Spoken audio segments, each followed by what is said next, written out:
I stepped away to take a break, obviously, and I thought I would lose my progress. No, we can literally just warp back to the story like this. And that's really nice. Thank you.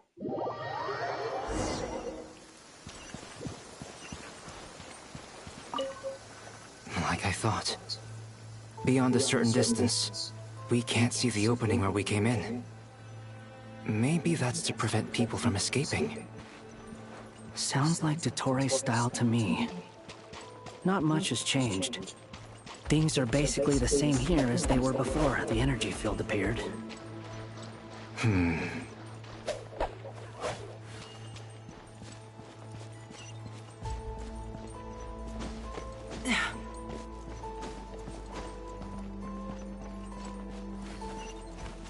Music is ominous.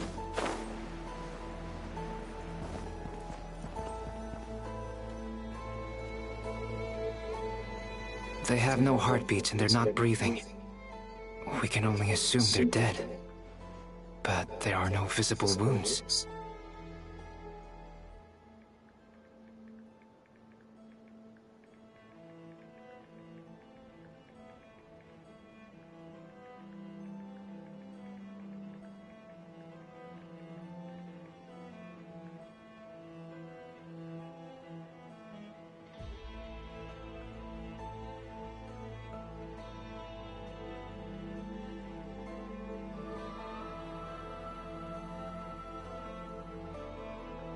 Hold on, sorry.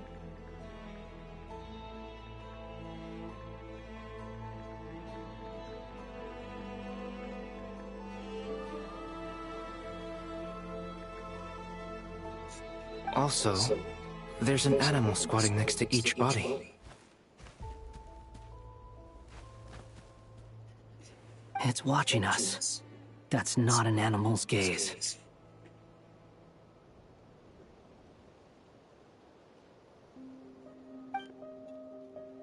What are you trying to tell us? Doesn't seem eager to talk. I guess maybe it's just an animal after all. Let's keep looking around.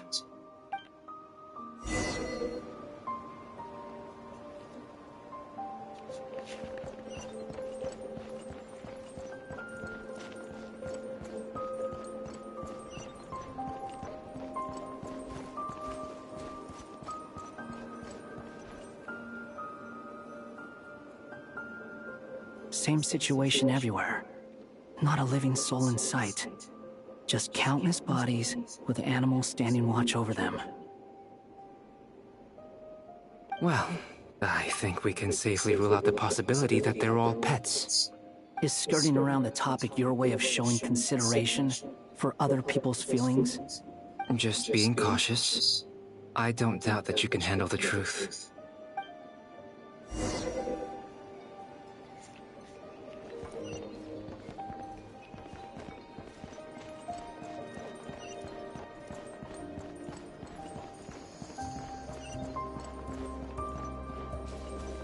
Careful. Please. Help us. Please. Over there. I hear a voice. Okay. Is it supposed to be skipping like that? Like, it sounds distorted. Please. Help us. Please. What happened here? I don't know. Suddenly, everyone collapsed. Then my line of sight got lower. I still have some of my senses left. I gotta get out of here.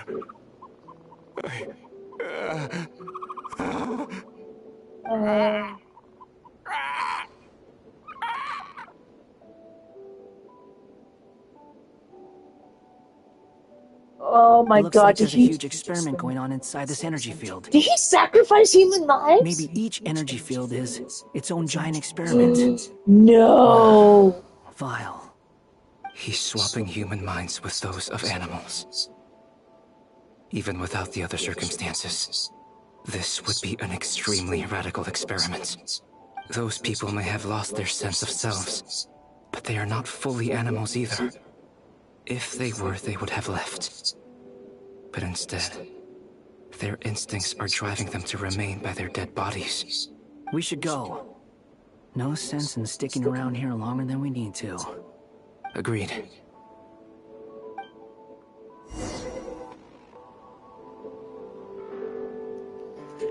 Well, this is fucked up.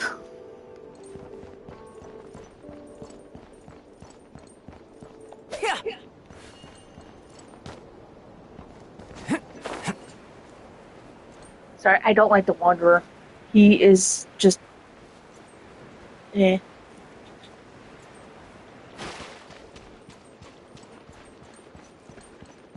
Where the fuck is that? Do I... Hi. Hi. Hi. Ah, you're back! Everything okay? Hi. We Oh saw my some things that take a strong goodness. stomach. Otherwise, we're fine. We should Oh share our my findings with the others. goodness. Yes.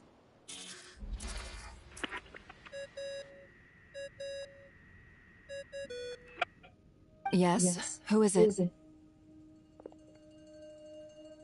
Miss Nefer, it's me, Albedo. We found a way to break through the energy fields. With enough control, it's possible to tear them open using elemental energy. Also, we managed to take a look inside. Dottore is carrying out his cruel experiments on an immense scale. Any residents who have failed to evacuate in time will likely meet a grisly end. Sounds like he's living down to our expectations.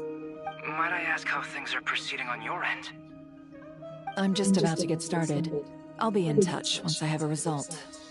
Understood. Stay safe. I will.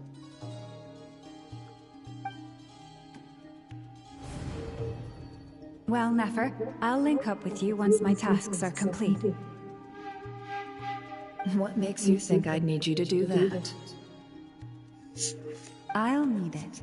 And considering the way you approach certain matters, I think you'll be better off with me present.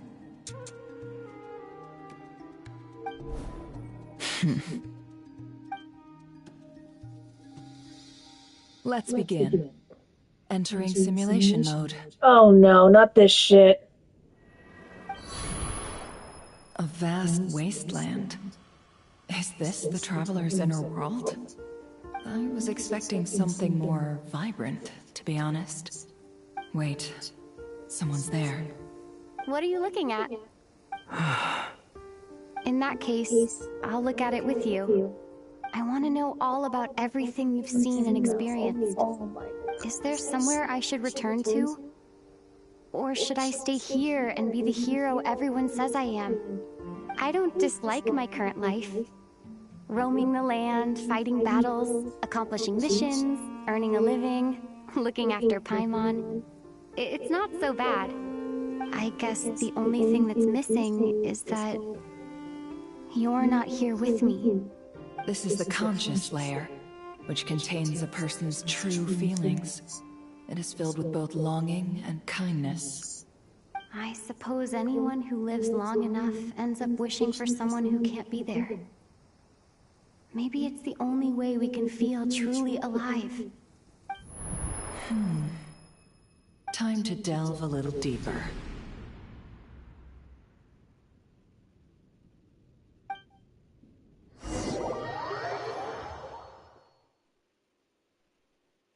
Nasha Town is hardly the optimal choice for a place to live, but it has character and a reasonable population density. What are you trying to say? Oh, don't be nervous. I was just thinking where might make a good starting point for your journey. Perhaps I should send you further afield. Conria, perhaps. Conria ceased to exist long ago.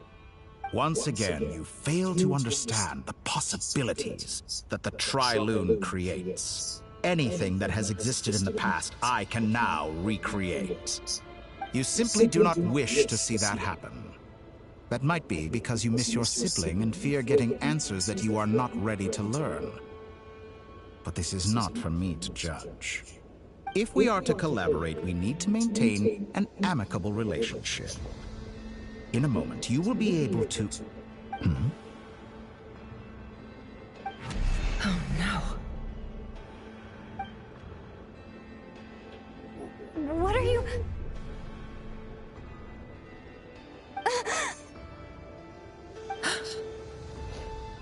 What are you gonna do? Don't move. Something unwanted has crept into... Oh? Gone as quickly as it came.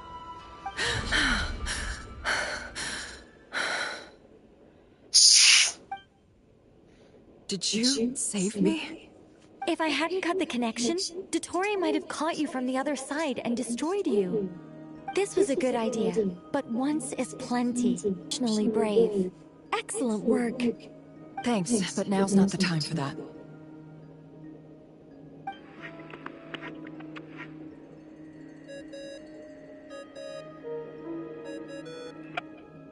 Albedo speaking. I think I know where she is.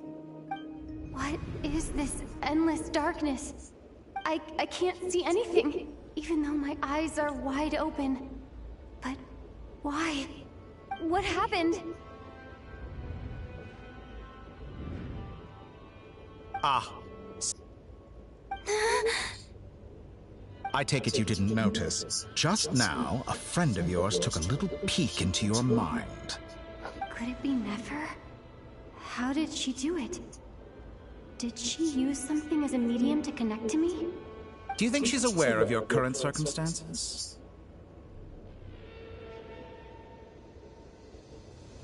Oh dear. Have I stunned you into silence? I only wanted to slow down your time a little so I could stop your intruder in her tracks. It would have been nice to capture the spy. I must say, I'm finding the ability to adjust the flow of time rather intriguing. The moment you closed your eyes, time seemed to grow impossibly viscous, didn't it? A whole month passed before you opened your eyes again. But only for you. No one else was affected. I dare say this is something only a god can achieve. Point taken. You've proven once again that you have god-tier powers. Oh, you misunderstand. This wasn't about proving a point. I was testing things out. I find I learn best by doing. And I have to admit, time is not the easiest dimension to control. I only wanted to make you sleep for a short while, but it ended up lasting a whole month. Clearly some finesse is required to wield the authority over time as I wish. I hope you're not angry with me. It was only a month's discrepancy, nothing too serious. Had I been off by a year, a decade, or even a century, that would have been quite a different story. You could have frozen me for millions of years. So much for collaboration. You aren't showing much sincerity. Millions of years? To what end? I wonder if you don't understand humans all that well. They are very pragmatic creatures who understand only that which they can perceive with their senses. If I had you sit here for a week, I imagine people might sympathize. But if I left you here for 100, 1,000, or 10,000 years, the sheer size of that number would cause it to lose all meaning to them. They would not have the capacity to comprehend your suffering, and thus they could not empathize. Unfortunately, while gods do exist in Tevat, it is ordinary humans that account for most of the population. Their lifespans are so limited, their bodies so fragile. Did you ever really hope that they could begin to understand someone like you? Your long life and unique origins make you fundamentally different from them. How long will it be before they start to treat you like the alien you are? Before you are ostracized, outcast, alien. Even I feel bad for you sometimes. This world has made you into a slave. So many times you have served its will, and not once have the powers that be ever thought to grant you the one simple thing you wish for. You have been treated most unfairly. Oh, I can change so that. I will grant you special privileges and give you back the status you rightly deserve as a descender.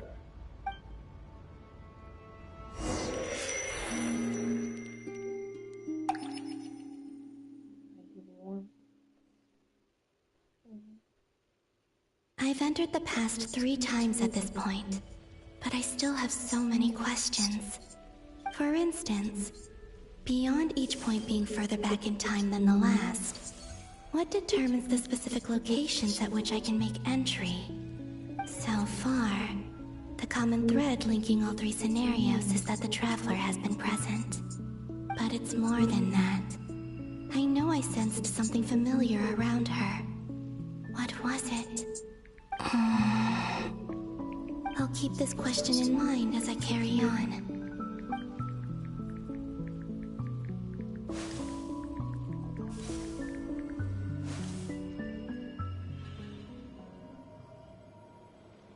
Humans, you never change.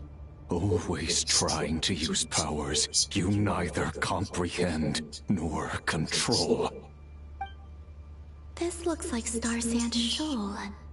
Was this before Rerir regained his physical form?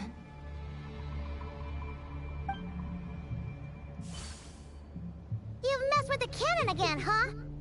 Sorry, but this round's not gonna go your way. The cannon. That's right. I was at Silvermoon Hall and I sensed an abnormal Kuvagi fluctuation coming from Nasha Town. And right after that, came an ominous power emanating from Star Sand Shoal. My body was once torn into countless pieces and hurled into the swirling chaos of time itself. But even so, my life and will were not extinguished. I wonder if I could try to prevent his resurrection. But how would I do it? What can I do, here and now?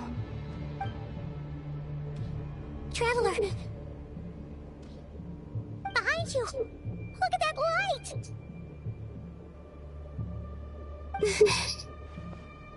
No, I won't make it in time. She's using the Kuvaki shield like I taught her. Is she gonna use it to block the cannon's beam? She's strong. I'm sure she can manage. But the force released when the beam impacts the shield might lead to collateral damage. Easy Island. The Frost Moon Scions will be exposed to lethal levels of Kuvaki. A question, if I may. Kind Miss Columbina. When the cannon's Kuvaki beam was deflected earlier, I saw several bolts of energy streak toward Hisi Island, only to be blocked. Did you also have a hand in that? Maybe that really was me after all. Well, future me. But I don't know if I have enough power left. Sigi sato pasa sais, niti ipotofutos. There's no time. Osestikos paratin tirant risuiku, topirto aithion veraton. I have to make it. Oh, Frost Moon. Oh, great land. Oh, slumbering moonlight of Not Krai. If you can hear me, if you can sense my call, then please, heed me once more!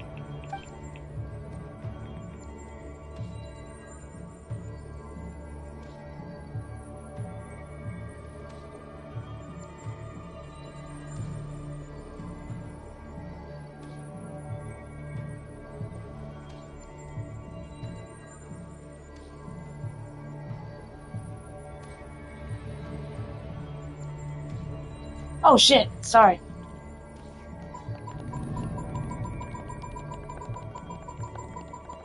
Did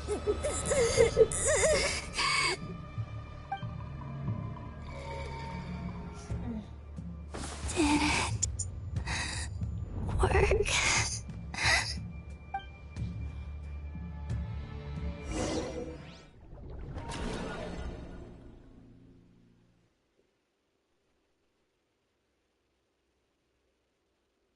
Hey, wake up.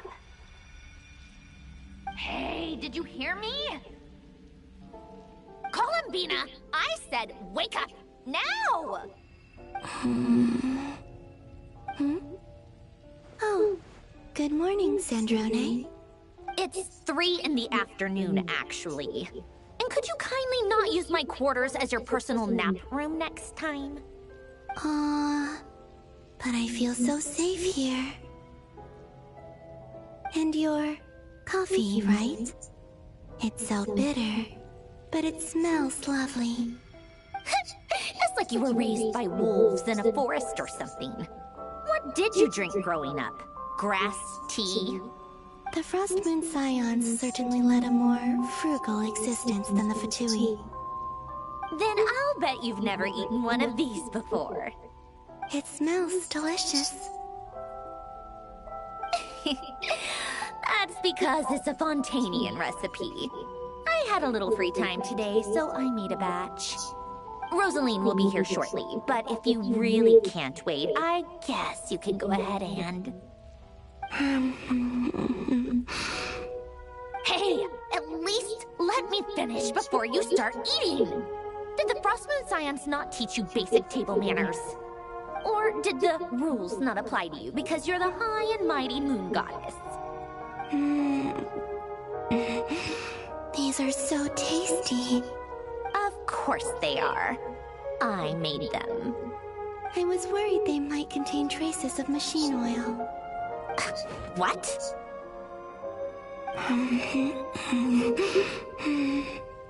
You know, there's something I've always wanted to ask you. Why did you leave your old home and join the Fatui? I mean, I'm sure their food was awful. But there's gotta be more to it than that. Well, life there didn't go quite how I imagined. What were you expecting? You're a god. Your followers are gonna make some demands of you, right? Surely you can just answer a few prayers here and there in return for the free food and drink. How bad can it be? Well, would you help other people just for free food and drink? The doctor told me that you were created by a great mechanic, Lord something Fisher. The Lord Artificer. Ugh, some people can't keep their mouths shut. Oh, Lord Artificer. And didn't he have something to do with the, narcissist? Narcissenkreutz's Ordo. Yes, that was it. Narcissenkreuz Ordo.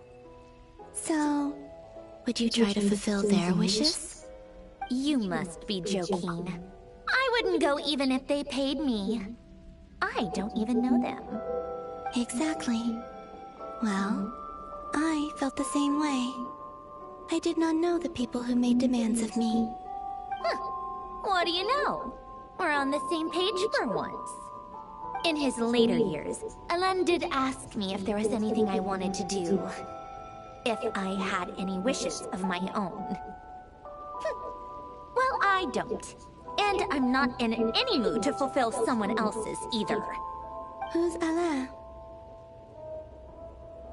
He was the... You know what? Never mind. You're not gonna remember. Anyway, the point I'm trying to make is, neither of us is the self-sacrificing type. Let me ask you this. What sort of place would you like to live in, if you could choose? A place where people don't ask me for things I cannot give them. Where they don't worship me, or fear me, but just want to chat with me like a normal person. I'd also like the freedom to come and go as I please. And ideally, it would be somewhere with the smell of coffee and snacks. Not to burst your bubble, But no such place exists in the world. Now, take your snacks and scram.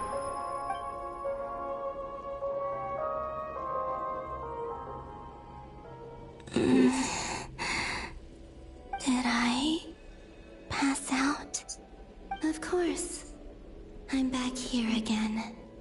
I dreamed of events from my past. Sandrone. Traveler. I miss you all so much. Back there. I guess I managed to harness all the Kuvaki energy on Hisi Island. But how did I do it? Time is flowing backwards here, and I can use that familiar power to enter the world of the past. That mystery ally everyone talked about. It was me all along. I can sense that there isn't much more power remaining up ahead.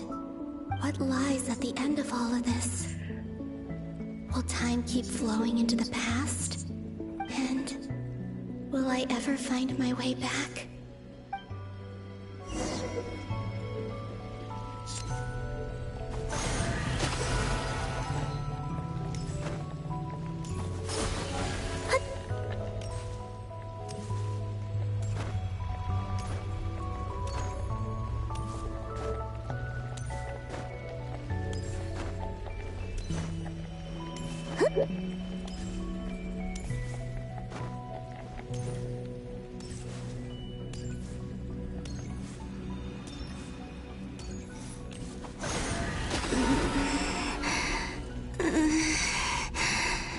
It's getting harder and harder to use my power.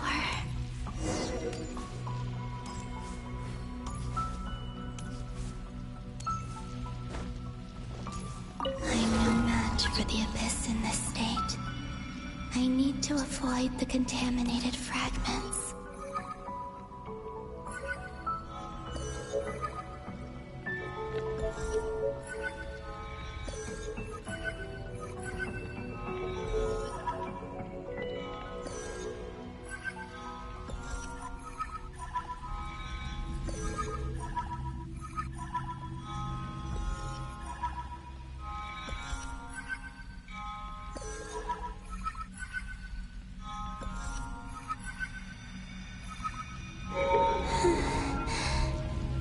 Time to go. I wonder where I'll find myself this time.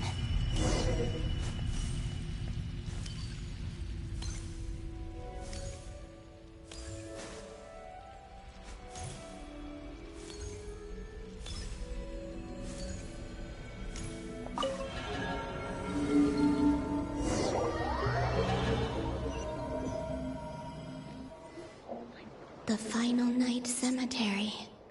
This is where Flint's is based. Oh my goodness. Or not! How are we supposed to read through this many files? Difficult, yes. But it is also our most efficient option. Seems like they're searching for information. Oh, I remember. Flint's and Varka talked about some files on the Wild Hunt. Was this my doing too? To expose the true intentions of this Rarir, we need to dive into Krai's history. Are my actions changing the past? Or are they simply completing a process? Is all of this inevitable? Or am I the one making these decisions? If I choose not to help them now, will it change how things turn out? Hope we don't land on our heads then. They're my friends. I can't not help them.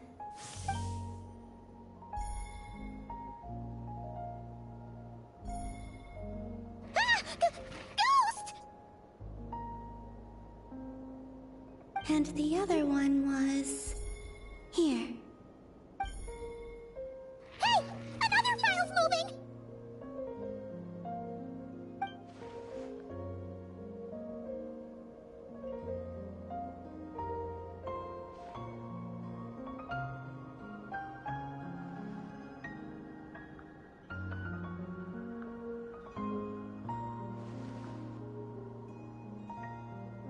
That should do it.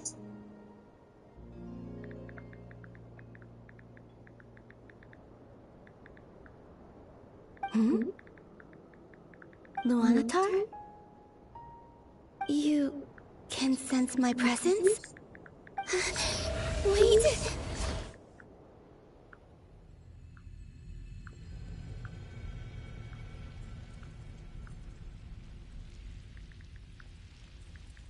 Luanatar. So she's that familiar presence I've been sensing all along. She's always been by the Traveler's side. That explains why the Traveler has been there each time I've entered the past. But why Luanatar? Is it because she has a connection to me as the Moon Goddess's familiar? If so, why not any other Kuhenki? That's...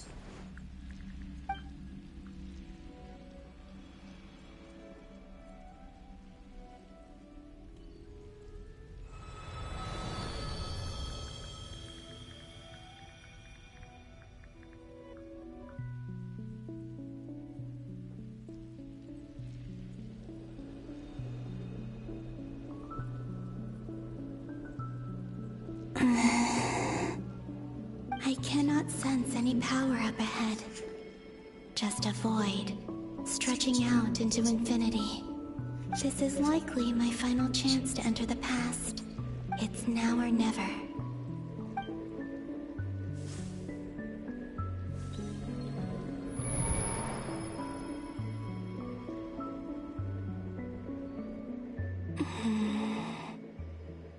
Where's Luanatar?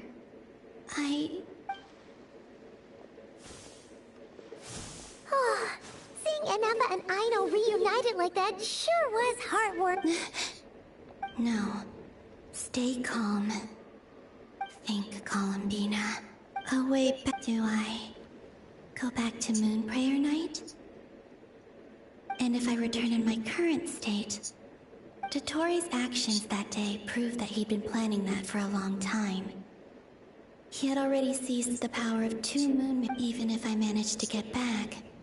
How can I fight against him when he wields the Tri-Lune Authority? I can't. If I go back like this, I have to find some way of rivaling the power he has usurped. Wait. Does that mean... I think I know what the final destination of this lunar reflection might be. I know what I must do. Speaking of homes, we must already be close to where the Frost Moon Scions live. The vibe here feels different. But how do I communicate my plan to my friends?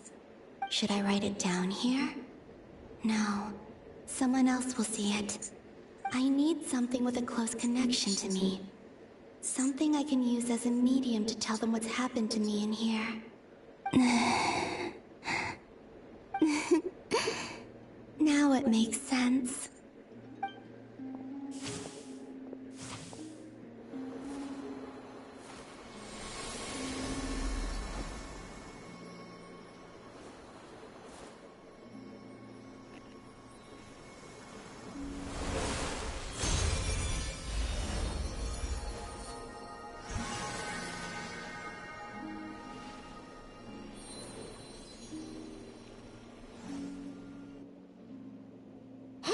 What was that? Felt like some sort of breeze blew by, and then the petals suddenly turned into... Huh? It was I who brought Luanatar into being. I gave up a piece of my own soul to create her. That's why I could sense a familiar power from the moment I entered this space. It also explains why she's been present in every past location that I've entered. Because we have a deep connection. Hey there! What's your name? And the reason why there are no more gates to the past after this point is that Luanatar hadn't been born then. No wonder I sensed the trace of a blessing when we first met. But I still didn't recognize the soul hidden within you. Back then, I was just a little lost dove. I had yet to become Columbina Hyposelenia. Go on now. We've got stuff to do. Best you find someone else to hang out with. Hey, you scared it off. I'll be counting on you. Remember to stay by the Traveler's side, guide her, and help her in my stead.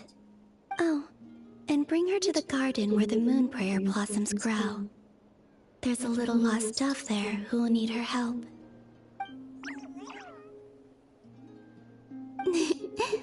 Go on.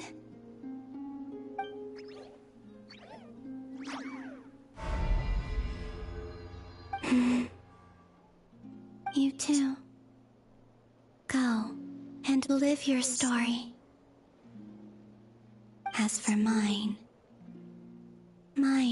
must go in a different direction.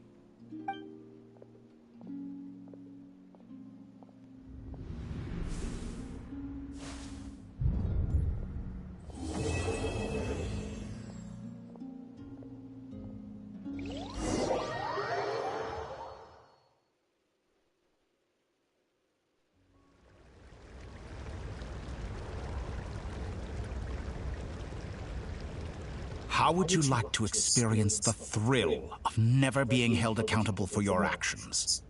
You could crush people like ants without consequence, or tear off their heads or limbs as you please. Believe me, such a life is but one small step away. What point is he trying to make? Freedom?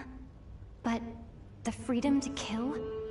To do evil and get away with it? Why would you offer me that? The creation of a world is the ultimate scientific experiment. I have taken my research to the highest level, where I shall be not just a god, but also a servant to many sacred spirits. I shall heed the truth and perform holy deeds. A god's laboratory is the perfect playground.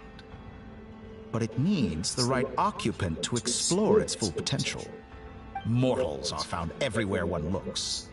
Not so with Descenders. I'd prefer my first guest to be a distinguished individual such as yourself. And I know you could make the most of the opportunities it offers.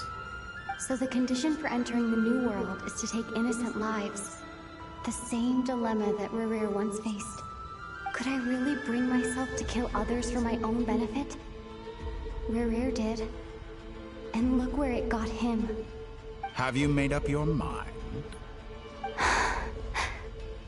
I can't do it. Your playground is no place for me. You're putting your hopes in the wrong person.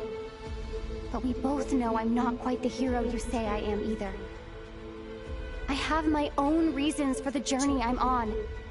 And they aren't all selfless. You've grown a lot since we last met. But there are still things you are unwilling to compromise on. This will only hinder you. Why don't I lower my requirements a little as a gesture of goodwill? I'll give you a little time to learn to be a less noble soul. That'll make things much easier for you. I really doubt I could live that sort of life. And yet you already sound less defiant than a moment ago. The benefits appeal to you because you can read the signs of the times. Why don't we return to my research facility? Your last visit was so rushed.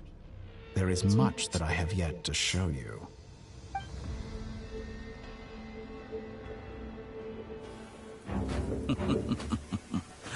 Now to that question, What? Heroes don't attack from behind. Guess I'm no hero. Oh! This is most disappointing.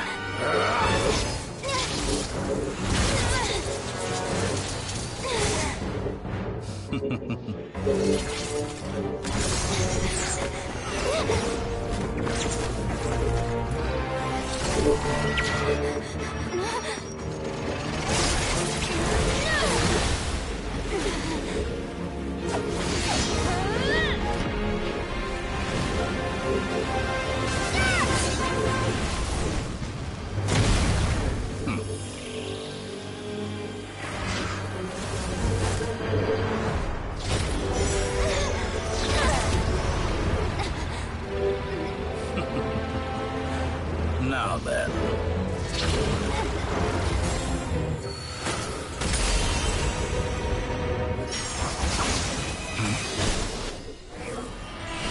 Hell yeah!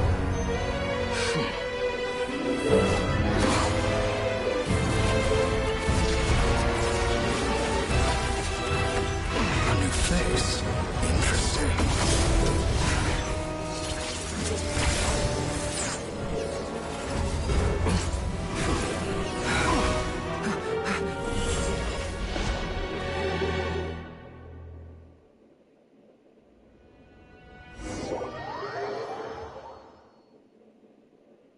Saving.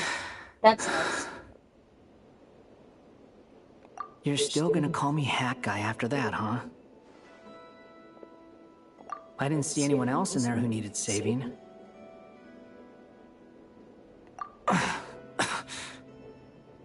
It's nothing. I'll be fine. Why are you looking at me like that? Is it that shocking that I'd come to your rescue? I owed you a favor back in Sumeru.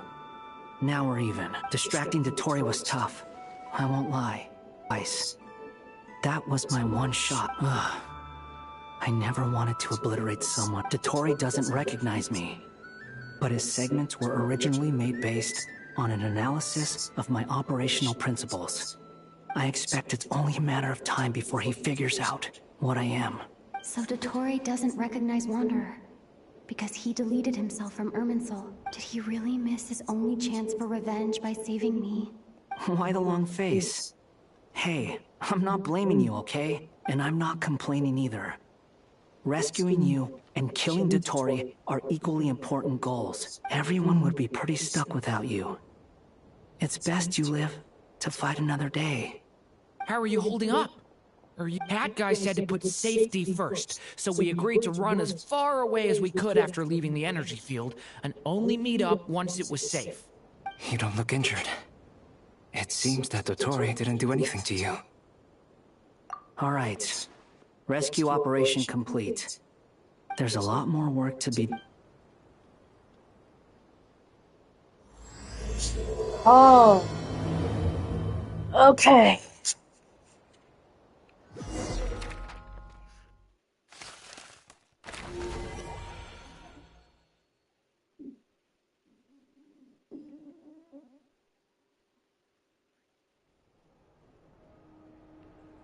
Understood. I will bear the Tsaritsa's decree in mind. I don't see what's so awesome about it, though. Does he really think everyone else is as immature as him? I'm not stooping to Tartaglia's level. Okay.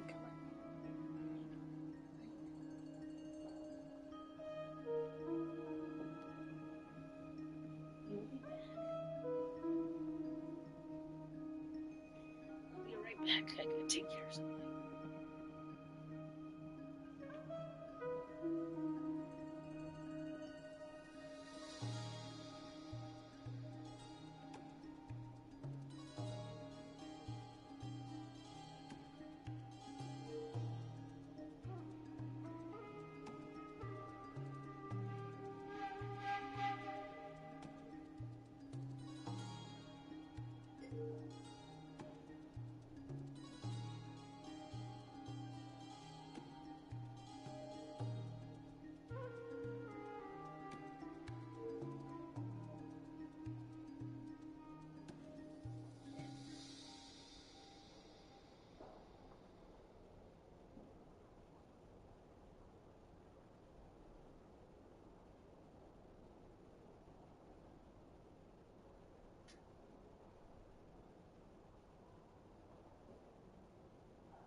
Okay, sorry.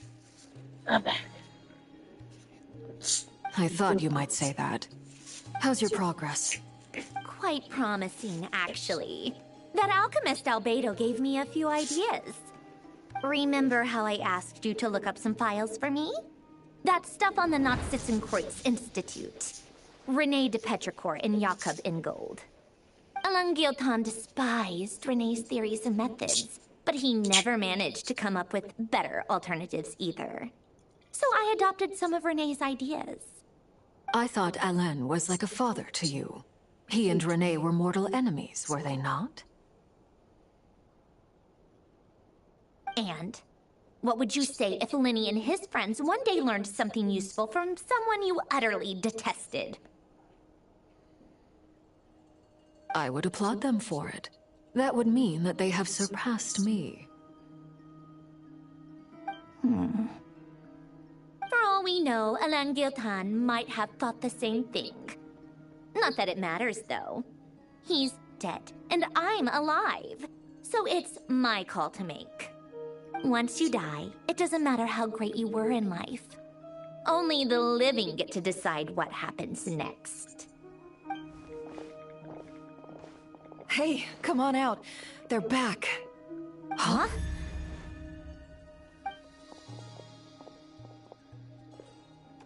You're back? And your head's still screwed on? And you still have all your limbs? What does it look like? Way to keep your composure, madam. Excuse you. I am perfectly composed. Glad you're okay. Yes, it's a huge relief. Worry? Oh, yeah, right. You think we, the Fatui, were worried about you? We were worried sick. Hey! The Traveler and I were already friends. You are free to join this mission in whatever capacity you please. Much like your tea parties. It's a laugh a minute with you guys. I must say, I was quite surprised when Mr. Albedo told me he would need no additional aid. We discussed this on our way back as well. I am rarely so unequivocal, but in this case, we had full confidence in Hat Guy. He said he knew what he was doing. Albedo and I pretty much had to just wait outside on standby. Meanwhile, Hat Guy broke into the energy field and rescued the Traveler solo. You didn't have to mention that. Well, I'm thoroughly impressed. You are a force to be reckoned with, Hat Guy. Is she back? Is she really back? Traveler! It's really you! Oh, thank goodness! Paimon missed you so much! You can finally breathe easy, Paimon. It's great to have you back in one piece! Oh, Paimon's been having nightmares the whole time you were gone! Look at them. You know, once you reach my age, there's nothing better than watching a misty-eyed reunion between friends. It's nothing. Same goes when you get to my age, too. I bet Ino and Anefa would be tearing up as well if they were here.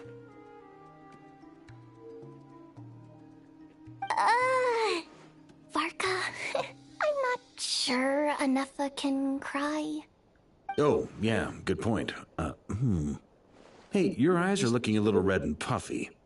Come here, let's hug it out. What? Ew, no! No, thank you. You're not my dad, okay? Knock it off! Everyone, I'm sorry for all the trouble I caused you. But the silver lining is, I didn't come away from this ordeal empty-handed. While I was being held captive, I learned a lot about Dottoro's current capabilities and what he plans to do with them.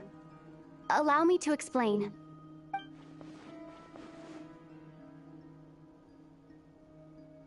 The three moon goddesses were even more powerful than we imagined. No wonder Dottore believes himself to be equal to the gods. Maybe even superior. Utter blasphemy. While everyone was gone, Nefer and I made an interesting discovery. And I believe Miss Sandrone has something to share too. Ma'am, perhaps you could do the honors?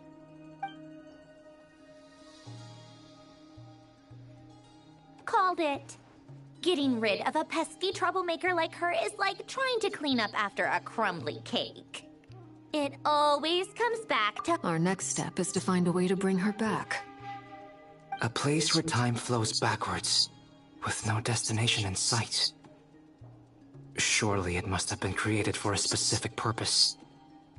But I fear the answers are buried deep in Tevat's history, held by great powers beyond our reach. It sounds like she's on a specific path through time, just traveling in the opposite direction to us. The question is, where does that path lead? Or will it keep going to infinity? We considered that question as well. Strictly speaking, time is not infinite. Indeed not. Every road has an end. Nicole! You sure love quietly sneaking in mid-conversation.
I do, in fact. It's something I've always done at our mages' tea parties. Quiet, mysterious, and persuasive. You wonder what lies at the end of her road. Well, just as the world has a beginning and an end, so too does time. And so, the end of the road is the moment that Tevat was born. But where Miss Columbina will end up along this road, that depends on where this particular river of reverse time began.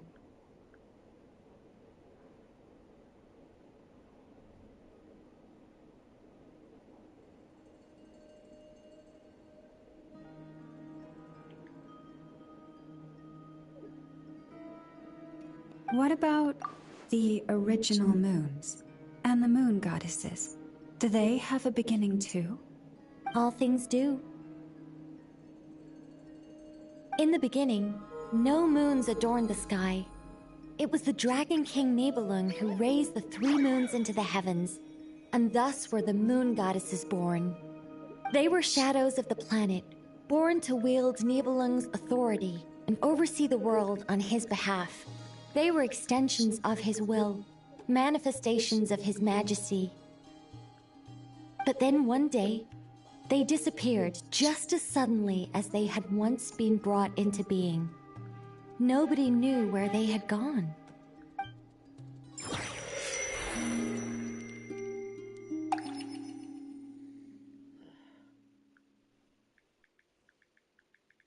Like I thought, no more paths back to reality have emerged since. But how can I be sure that I'm going the right way without scenes from reality to keep me on track? I can't even be sure of how long I've been walking for.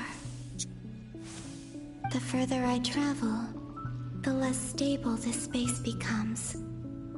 There are even moments where I can sense something that feels like abyssal energy. They can just materialize out of thin air. I have to keep my wits about me.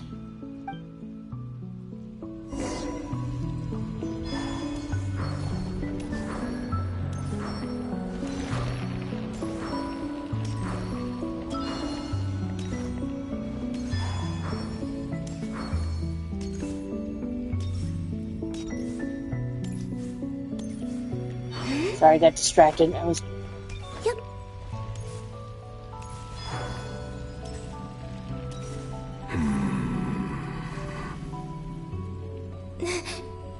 Is that the rapier of Solnari?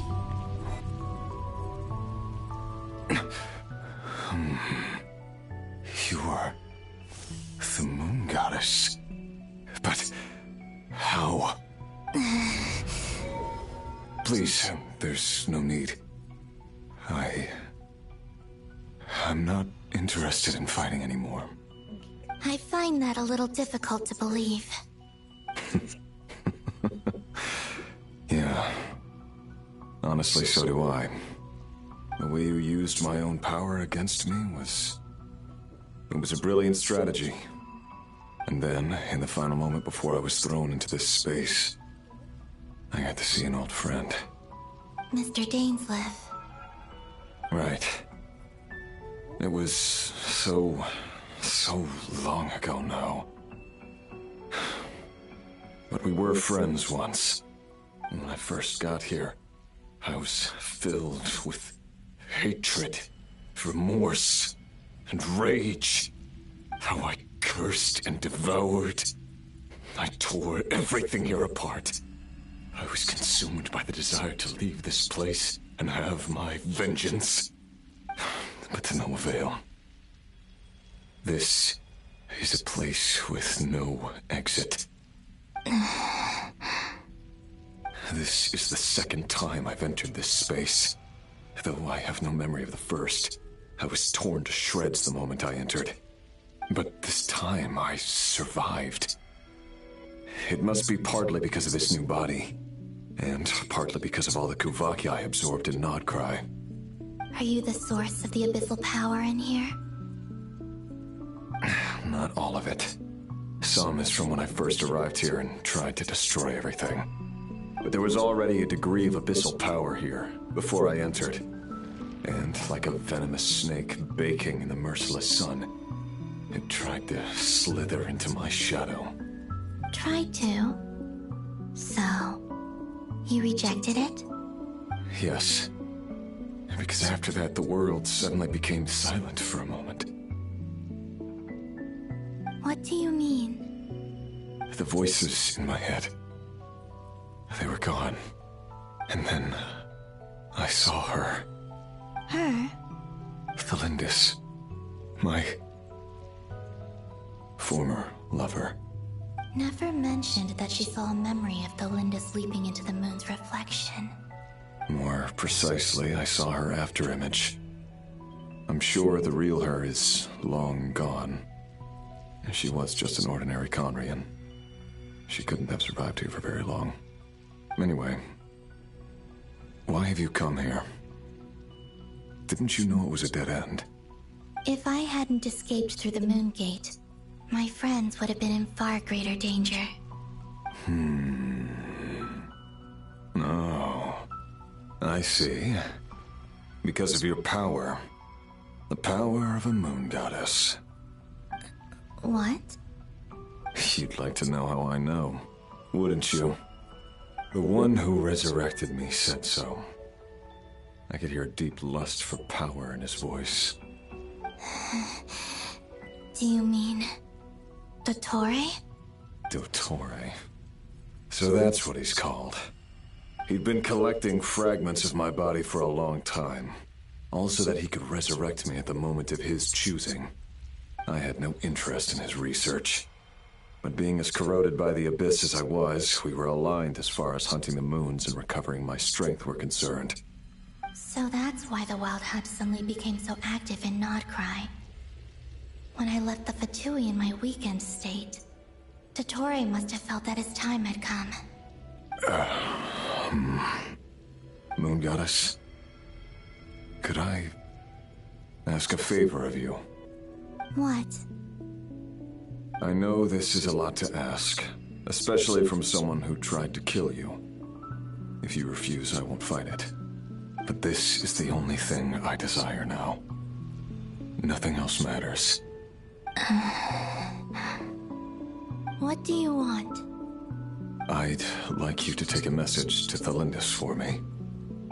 Tholindis. But... Yes, she's dead. But like I said, I saw her afterimage. I can sense that some part of her soul remains here. Far, far ahead.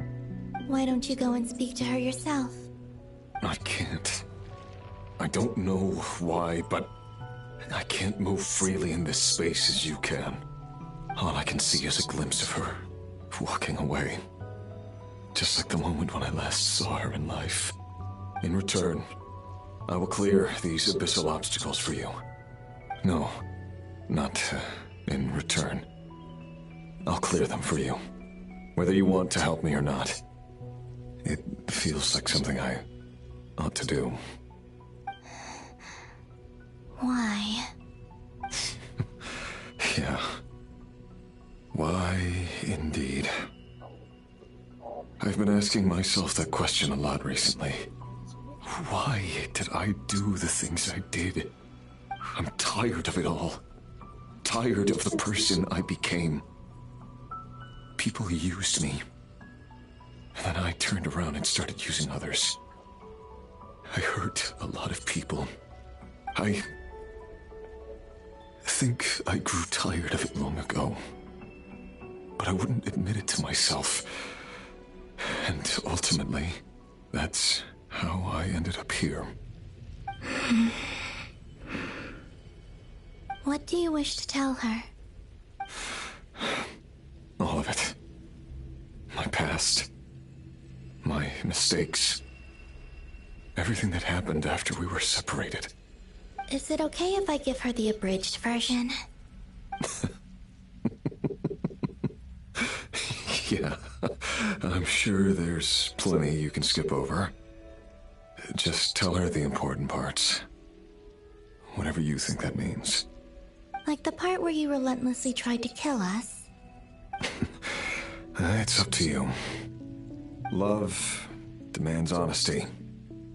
But my relationship with Tholindis was built on lies. We hid too much from each other. But after living my whole life in the shadows, I don't want to hide anything anymore. I will do my best.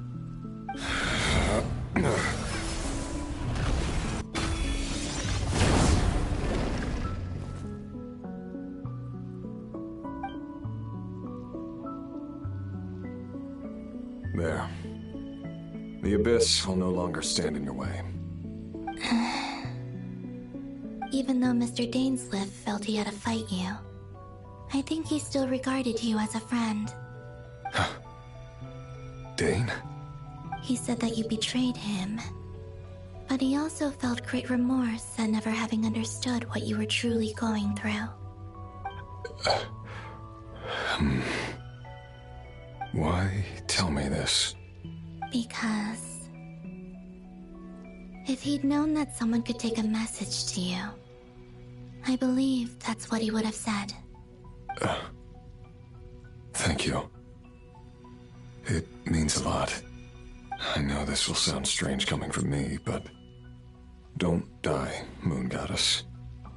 I can tell that you're determined to get out of here.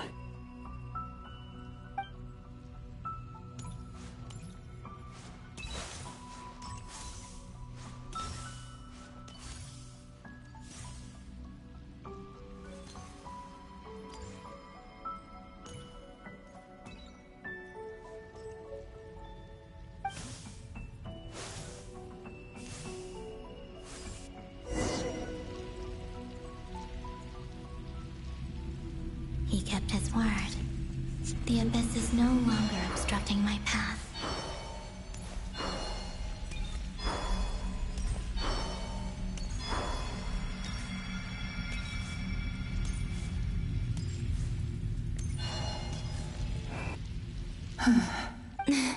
Is that Tholindis? She wasn't. Hello, Miss Tholindis. Who are you? You can call me Columbina. I promised Rerir that I'd bring a message to you. Rerir? My Rerir? Is he well? He's doing better than he was. Better than he was, huh? Sounds like he's had a pretty rough time. Others have had a rough time on his account too. In many cases, their time ran out because of him. And I'm not just talking about the children of the Crimson Moon. So, things got worse before they got better. Are you sure you wish to know? Yes. This is my opportunity to learn the truth. No matter how— I admire your courage. However, time is short.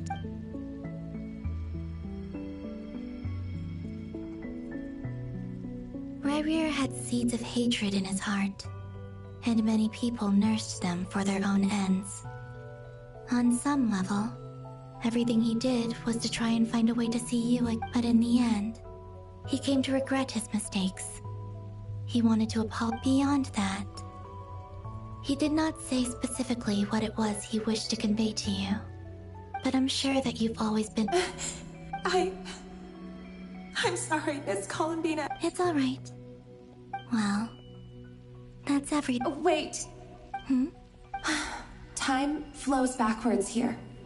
The road ahead only leads further and further into the past. I know. I intend to reach the end of that road. Without a moon marrow, without the 3 moons' power, you won't make it far. Wait, unless— are you? You could say that. I see. I often think to myself, if life is like a train ride, why haven't I reached the terminus? Where am I even going? And it's not just me, it's this whole place where I must seem so ridiculous. I can't answer these basic questions, and yet I jumped right in here without hesitating, only to be torn apart the moment I entered by powerful energy currents. Only my soul remains now. Thinking back, I was suddenly overcome with fear and terror in that moment. Perhaps I too became bewitched by the abyss. I may have been the leverage it needed to control Rayrear. I used to be a researcher at the Universitas Magistrorum in Conria, researching the iridescent moon's marrow. Eventually, Rayrear was one of the Venster King's retainers. With me, he was in an impossible position. I wanted to help him escape his lot in life. I wanted him to be happy.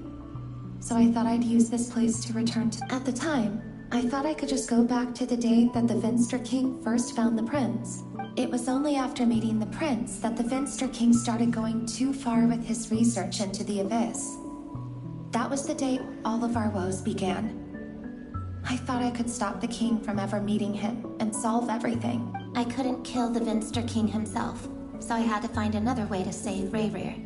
That's why I wanted to go back, to kill the person who had brought new possibilities to— I'm sure it was a futile endeavor, but the abyss probably enhances the basest human desires.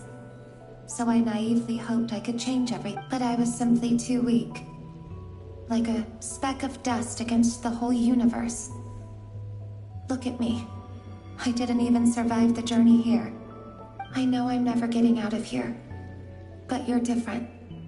You can make it. How do you plan to— Have you noticed the golden energy that exists here? Based on my past research and my observations since coming here, I can share what I've learned and help you understand the pattern in which— I think you just might— Now, also, I've been speculating. The documentation was scanned, but from what I know of the legends about the moons, the oldest ones seem to begin with Nibelung, king of dragonkind. I have no way of verifying any of it by this point. But if it's true, you might be able to reach that era if you keep walking. Understood. Thank you, Miss Thelindis. I'm the one who should be thanking you. If you hadn't entered this realm of everlasting death, what use would my deductions be? Thanks to you, they have some meaning. About Rayrear, It wasn't you. That's not true. Because we both feared bringing trouble upon each other, neither of us ever told the truth. And that dishonesty sealed our fates. But enough about that.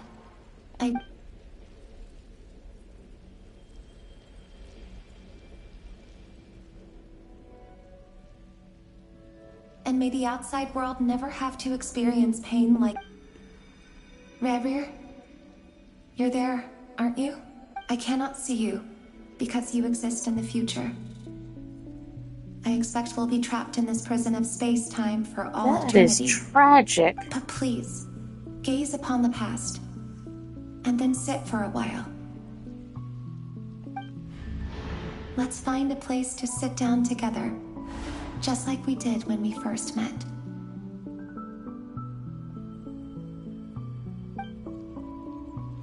Oh, man. They're so far from the never meet again. How long have I been walking? How much further till I reach the end? Is there even an end to be found? Everything's getting blurry.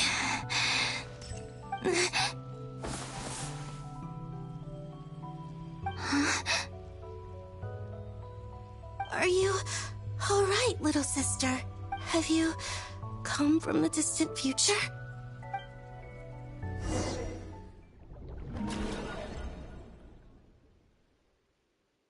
So, how exactly did the moons just disappear? Shouldn't it be a little harder to get rid of major creations like moons? The world is a vast and ancient place. On a certain scale, all life lasts for but a fleeting moment.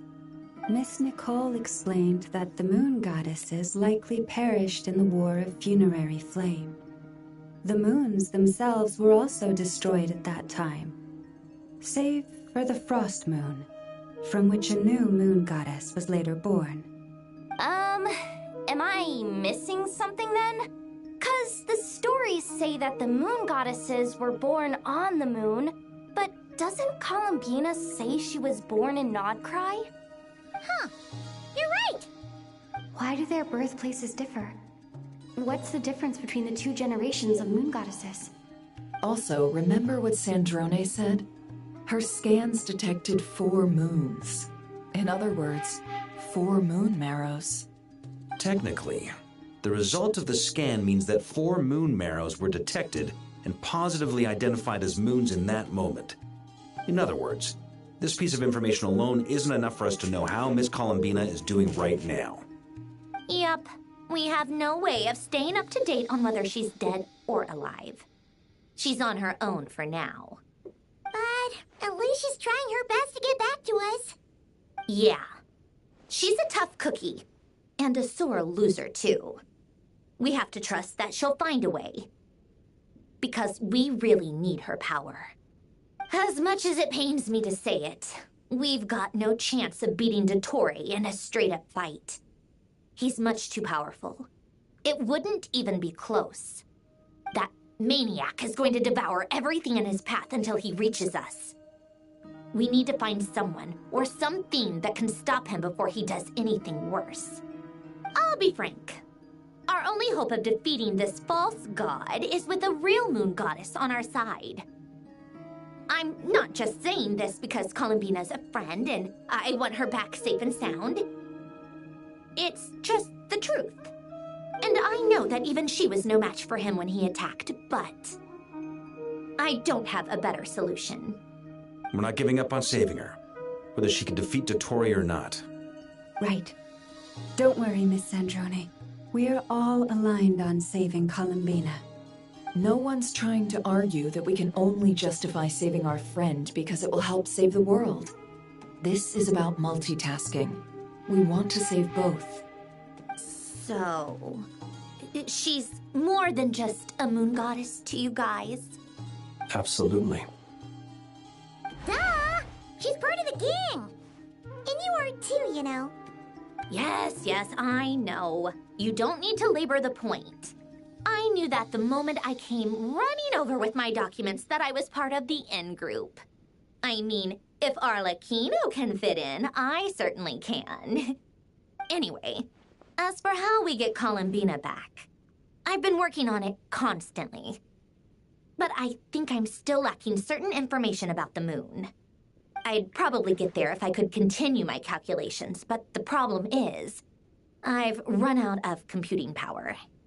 Computing power? You mean you need more energy? No, the issue isn't energy, it's processing power. There's so much data to get through that the whole process has just ground to a halt. That's a tricky problem. René de Petrichor of the Nautitzenkreuz Ordo once foretold the fate of the world. But I don't know how he did it. My guess is that he used the primordial sea's power. However, that won't work for me. His methodology was vastly different from my own. What's worse, they're incompatible. And, to top it all off, we can't even leave Krai. Ugh, this is so annoying. If I'd known we'd run into a bottleneck like this... Well, no, the design bureau's a bust as well. Curse that Dottore! Couldn't have made this harder for me if he tried. Oh, what do we do then? How about we grab a bite to eat and take a break? Maybe something will come to mind after you've cleared your head. You don't get it, do you? I'm trying to calculate the fate of an entire world here. And I need accurate results, not big prophecies. Where the heck am I gonna find the computing power for that? Ahem. Anyway, time to shelve the discussion on technical difficulties. Being a killjoy isn't very ladylike after all. Either way, we've done what we can. Rest well, everyone. Remember to let us know if anything new comes up. Hat guy? Is he hinting that we should talk outside? Let's go somewhere a little more private.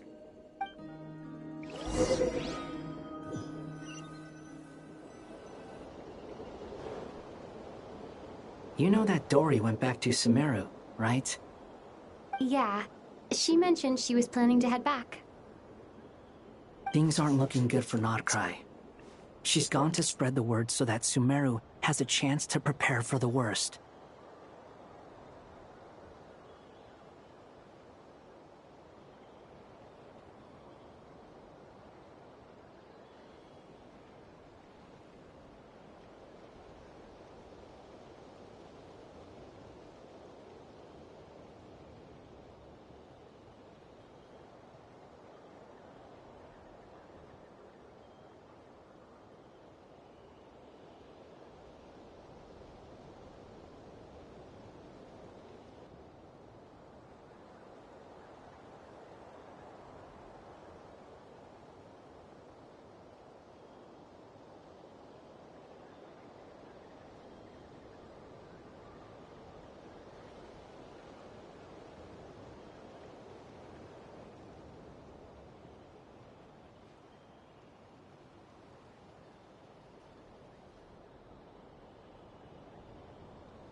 From what I know of Dottore, there are two possible reasons why he hasn't made a move yet. One is that he's still working through some kinks in his new powers. The other is, he wants to see how we're going to react. He'll easily devour everything eventually, so I guess he's in no rush to make it happen. The first false god he made was me. Now it's his turn. Even though my records were erased from Irminsul, Dottore's ideas haven't changed one bit. He once told me that becoming a god was like turning yourself into a hungry wolf or giant serpent to devour the moon. Clearly, he began studying the moon goddess's powers long before he even tried making a god. He's always wanted to get his greedy hands on divine authority one way or another. And in the end, he devoured the moon where I failed. In the desert of Sumeru, there is a chessboard built by King Deshret, also known as Al-Ahmar. I don't know if it was a real game, or if he was just trying to challenge his servants and citizens in some way. But creating games and setting rules, gods do that as a matter of course. That's the kind of... Now he has the Trilunar Authority. His power is leagues beyond the common people. I don't think there's any point in other nations rushing to the front line.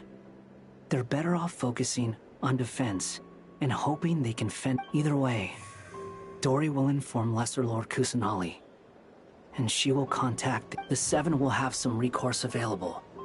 If nothing else, their protection should keep the rest of the world from descending into chaos as quickly as Nodcry has.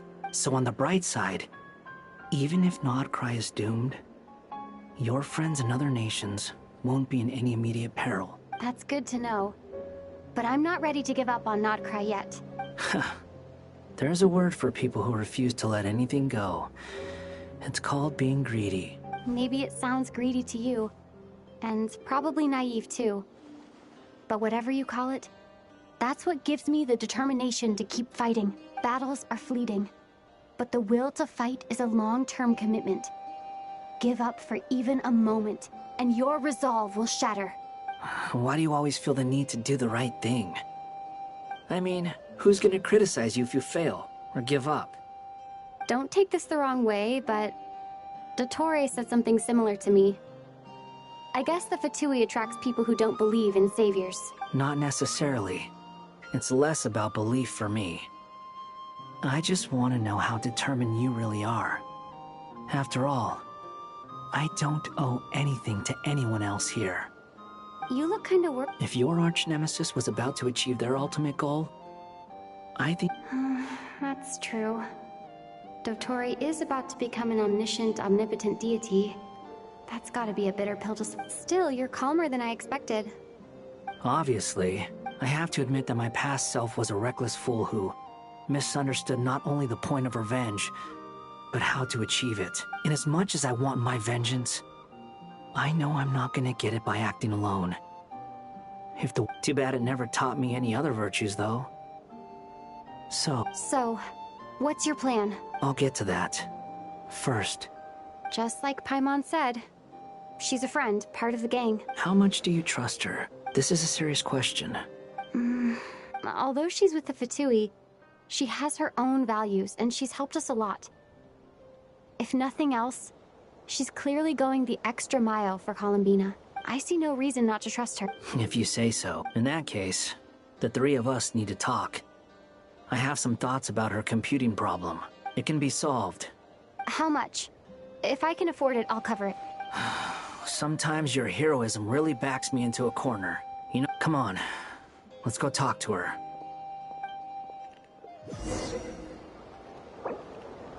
Damn it.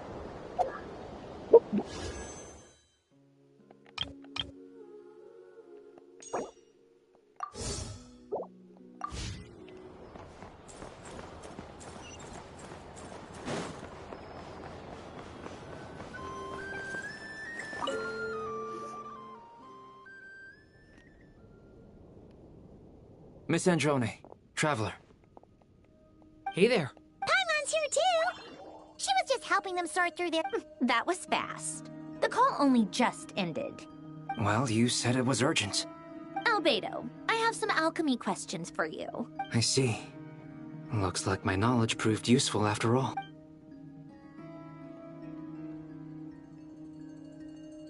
If I might ask, what is the end goal for the modified formula you'll be using? I needed to predict the future of the entire world. But I've run into some teething issues since trying to implement Renee's theory of the 4 Orthants. I see. I'll have a look at it. Still, computing power is the real issue here. About that, it's been sorted. Oh, with the Traveler's help? Actually, you're not wrong. She found the person— Was it Hat Guy? Yeah. Wow! Go, Hat Guy! Seems like all that time stuck. But where is he? Wasn't— Come with me.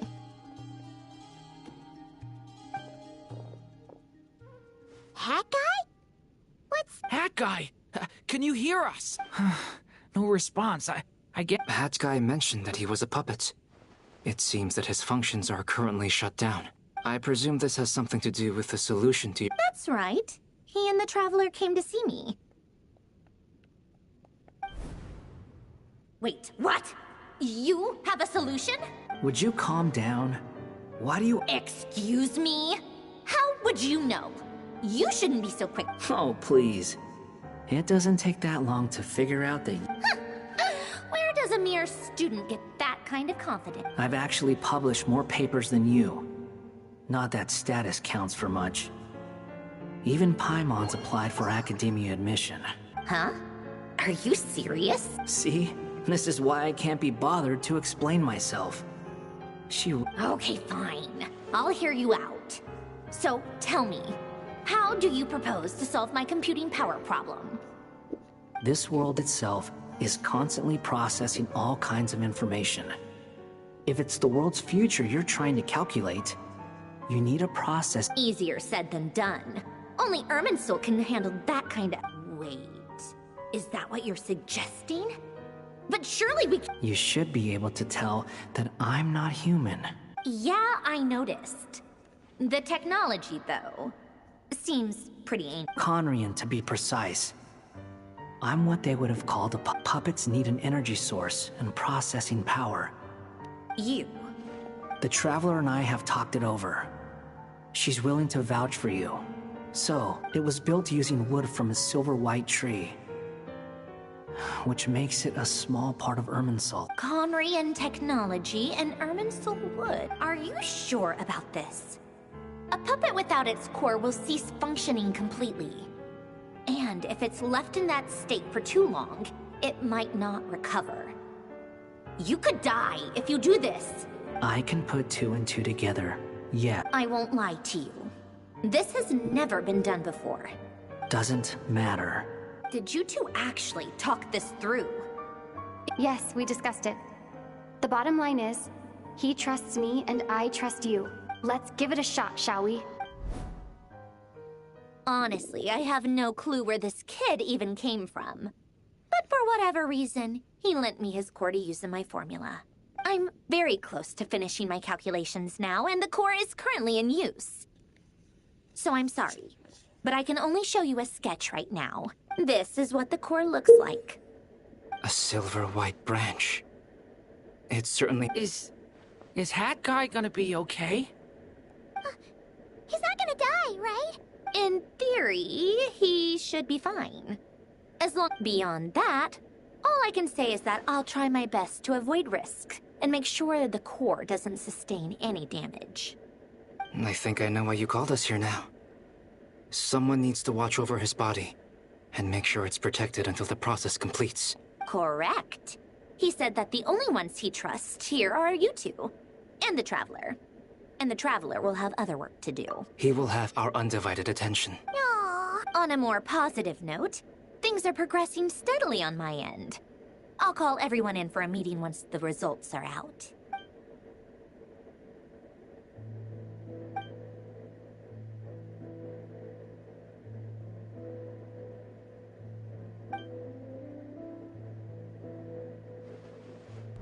The worst-case scenario with the core removal is either a system reset or a total loss of function. But I'm not afraid. A core is completely different from a heart. It's like another vital organ entirely. But in the end, it turns out the core was more useful to me. Pretty funny when you think about it. It's like the punchline of my entire life. Do you think there's any difference between a puppet and a human? If not, then this would just be another samsara. I have already experienced both a past life and a next life. Part of me wonders whether I'm only capable of making this decision because I've become a real human. What's with that expression? Isn't this a good thing? Sandrone will succeed, won't she? She has to. She will. We all have to persevere until this is over. That's right. And I'll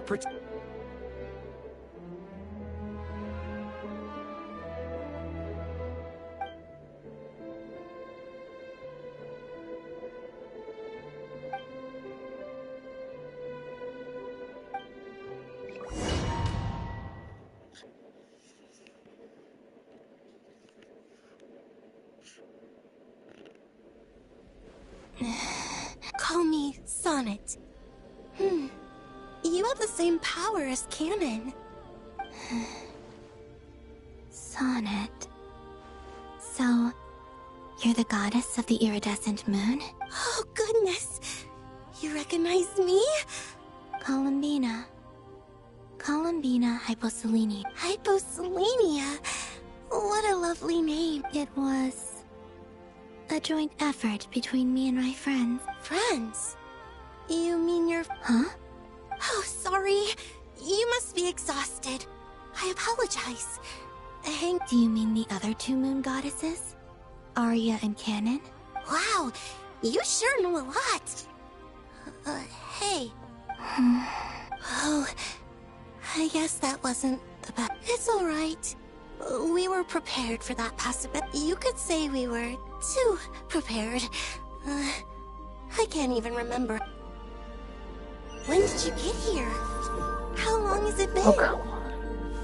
I can't say for sure, but it feels like it's been forever.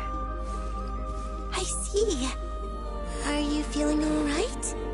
You look a little unwell. I can hold out a while longer.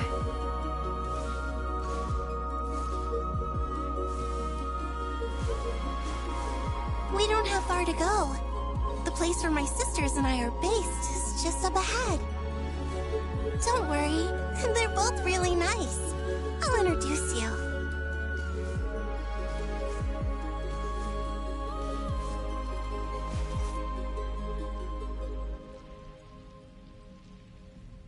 Sisters! I'm back! And look who I've brought with me!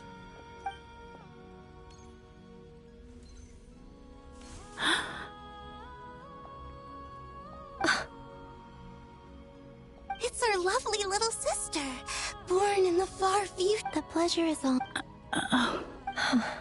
Allow me to introduce you to Columbina Hyposelenia. This is Arya, the goddess of the eternal moon. And this is Canon, goddess of the frost moon.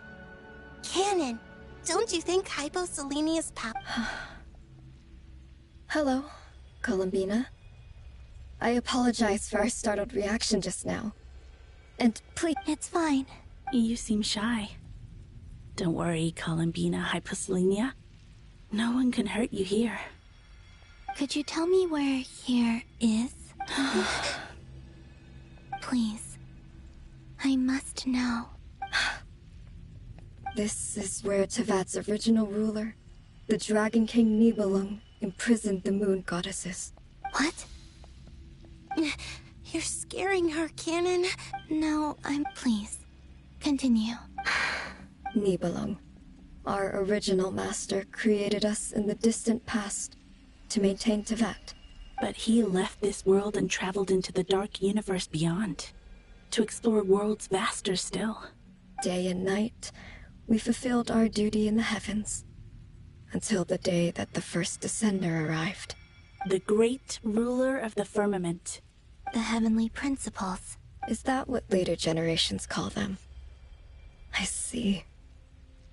But we did not reject them at first, nor did they seem to harbor ill intent towards this world. We coexisted in peace. They were like a... Slowly, however, we came to realize that our guest had a growing desire to change and dominate the world. And you didn't stop it? No. There was an order to the rules they set up that Nibelung never taught us. We wanted to know if this order would bode good or ill for Tivat. Alright. Canon and I wanted to know. Sonnet was against it from the outset. Later, we discovered that this great ruler of the firmament bore an almost paranoid hostility toward the desire of certain life forms to seek power. Or perhaps they feared them. They would even cast down celestial nails as manifestations of their power, to punish the civilizations of the... Only this was far beyond mere punishment. Right. Their rules brought order, but the price people... I did everything in my power to help the punished escape catastrophe, but still... Too many lives... The ancestors of the Frostmoon Scions were some of the ones you helped. But just when we had decided to take countermeasures, the Dragon King, Nibelung, returned. And so began the War of Funerary Flame. So, that's the name the world gave that war in the future. Well, who won in the end?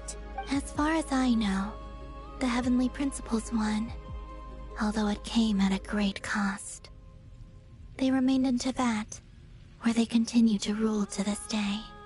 And the world's original master, the Dragon King Nibelung, was destroyed. And what of the moons? Are there still... You can tell us the truth, Columbina. We know we are but remnants of a bygone age. We are prepared for... Only the Frost Moon remains. But it has been cast beyond the false firmament by the Heavenly Principles. The eternal and iridescent moons were both shattered during the war. So death finally came for us in the end. But you're still here, aren't you? A moon goddess cannot live without her moon, Columbina. She's right. That's why I began to disappear. Because the Frost Moon is cut off by the false sky. How much worse it would have been if it were outright destroyed. Our souls may endure within this lunar palace, but if our moons are destroyed, then we shall disappear the moment we depart from it. I'm sorry. There's no need to apologize to us, dear sister. If anything, we owe the world an apology. If only we'd decided to act sooner, rather than arguing amongst ourselves. All the more reason not to spend this time in regret and repentance. Instead, we should focus our efforts on how we might help our future sister. Sorry? Don't you see, Columbina, your story is not yet over. Is that not why you are here?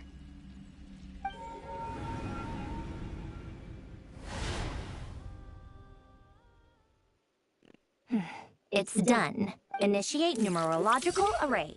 Continue running primary process. Calculate the world's fate through extrapolation. And identify nodes of potential change. Secondary process? Scan for moons. Still 4. The number of moon marrows hasn't changed. Wait, let me think. Is it possible that there's something I've been misunderstanding about the moons all along? Variables. Variables in the world. I know where potential variables within the world come from. So what about the moons? Are there any variables there? Like their life or death, for instance. What if being alive or dead makes no difference to a moon? But that's so strange. Even immortal gods can die. Why would the moons alone be... Wait! Wait! I've got it! I've got it! If alive or dead is considered a variable, we might have had this wrong the whole time. No one ever said that a moon marrow equals a living moon. We just made that assumption ourselves. Initiate secondary process. Scan again. This time filtering out interfering perimeter. Moon marrow. I don't care if they're natural or artificial. Get them out of my search results! Why? It says 3 moons still exist in Teyvat, even after excluding the moon marrows. But we know for a fact that 2 of them are dead. Redo the scan. Narrow the results to living moons and real moons. No, scrap that. Narrow it down to moons that have lunar authority and remain alive. Why? Why is it still 3? What is this, Columbina? Has the world lied to us? Or are you the one pulling the wool over our eyes?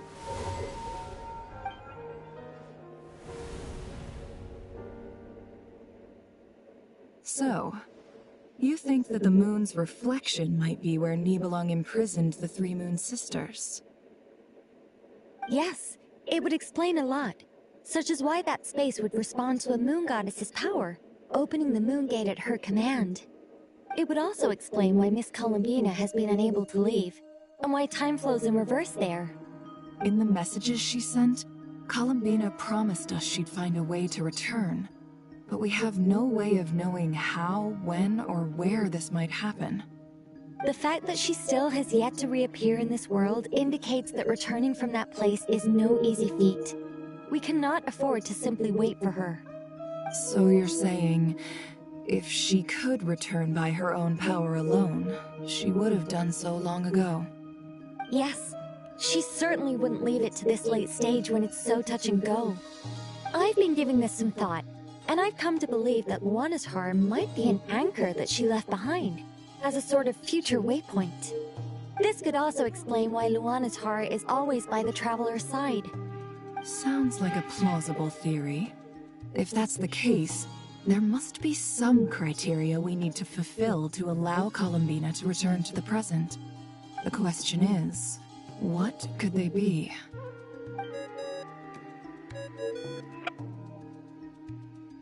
Hello? Listen up! This is extremely important!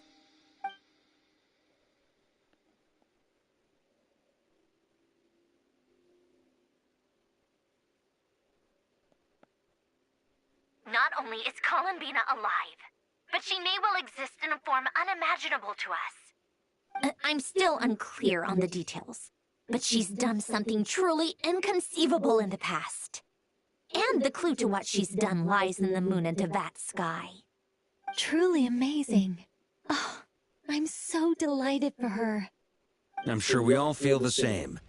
And I'm sure Columbina is ready to get back here and fight by our side. I'll keep my calculations going and try to find some way of coordinating with her. But that's not an excuse for everyone else to— How can the dead moon still live? And Luanatar...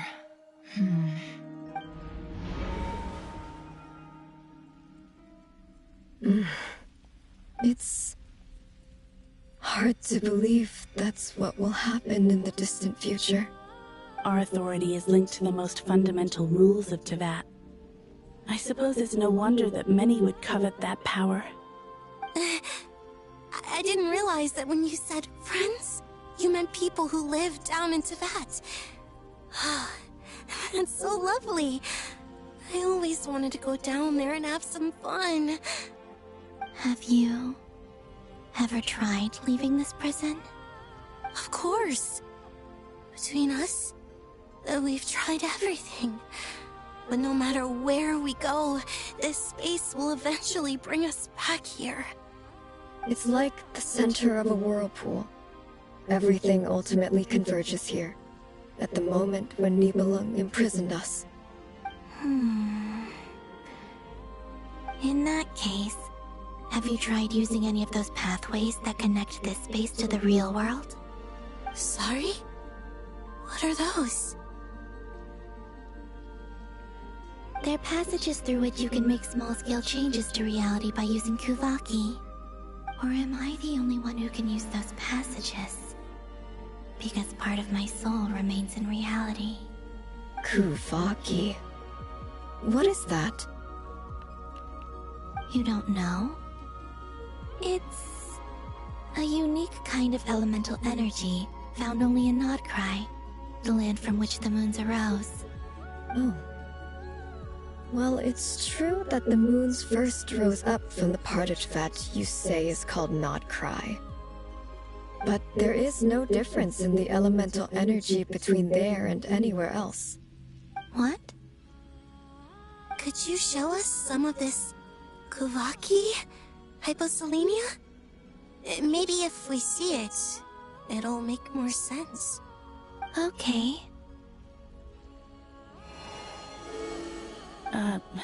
Isn't that just your power? What? But it's everywhere in Krai.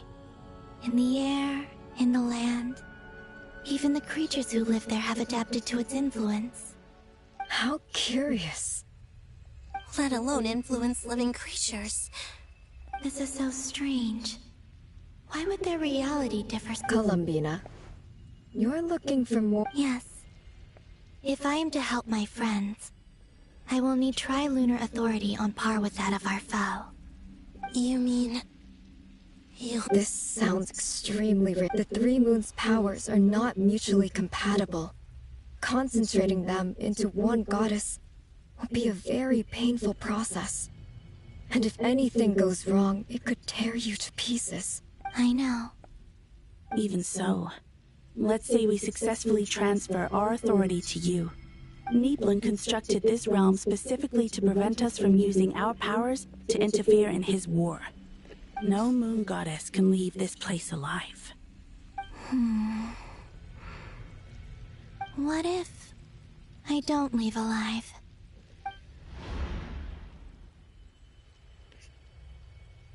Where do we even start? How are we supposed to figure...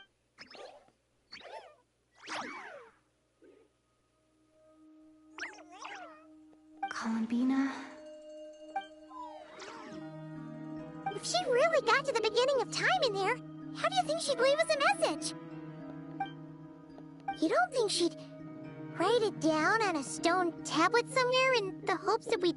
Seems unlike Columbina may not talk a lot, but she thinks deeply about issues like this. Let's review what we know. This is the Columbina who fought alongside us against the Reikir of Solnari. And she knows our personalities, our ways of doing things, even our unique... So, if she wanted to tell us something from... Oh. Traveler, you once said that those golden ripples also appeared when Luanatar was born.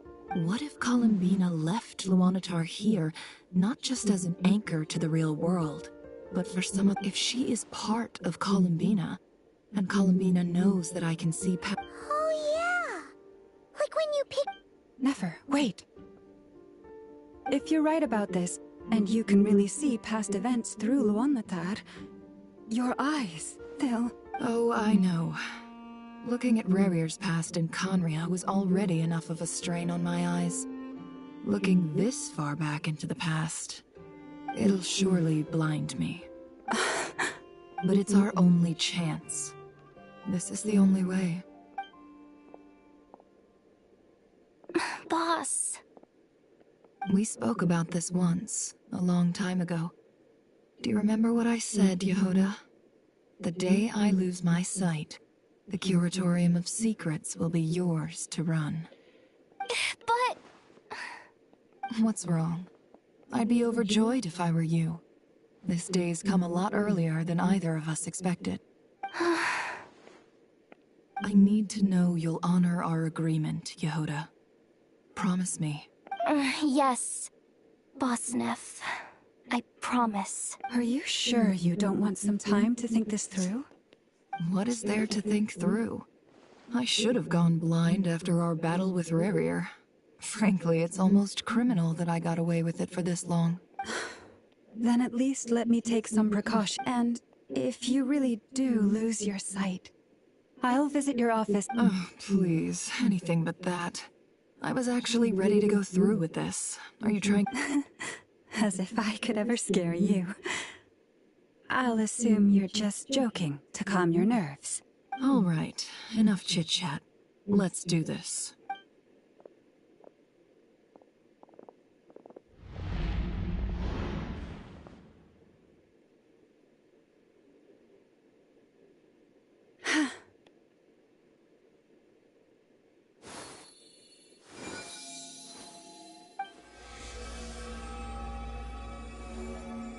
All done.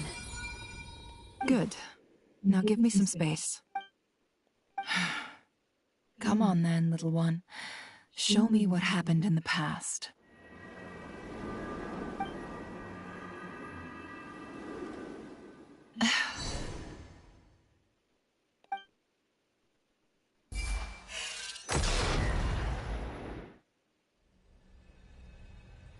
Between the Trilunar Authority, Kuvaki, and the soul-surviving moon, the front, I think I might know how to get back. But time to go talk it up.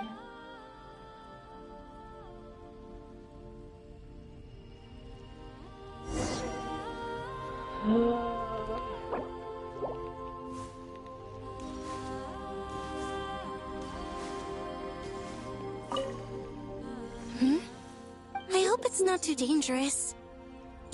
Come on, let's...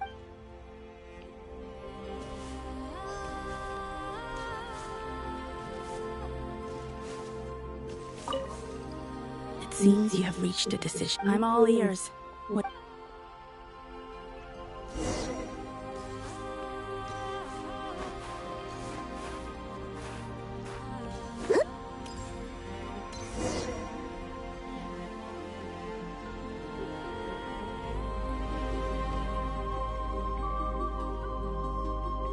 Have you figured it out? Tell us.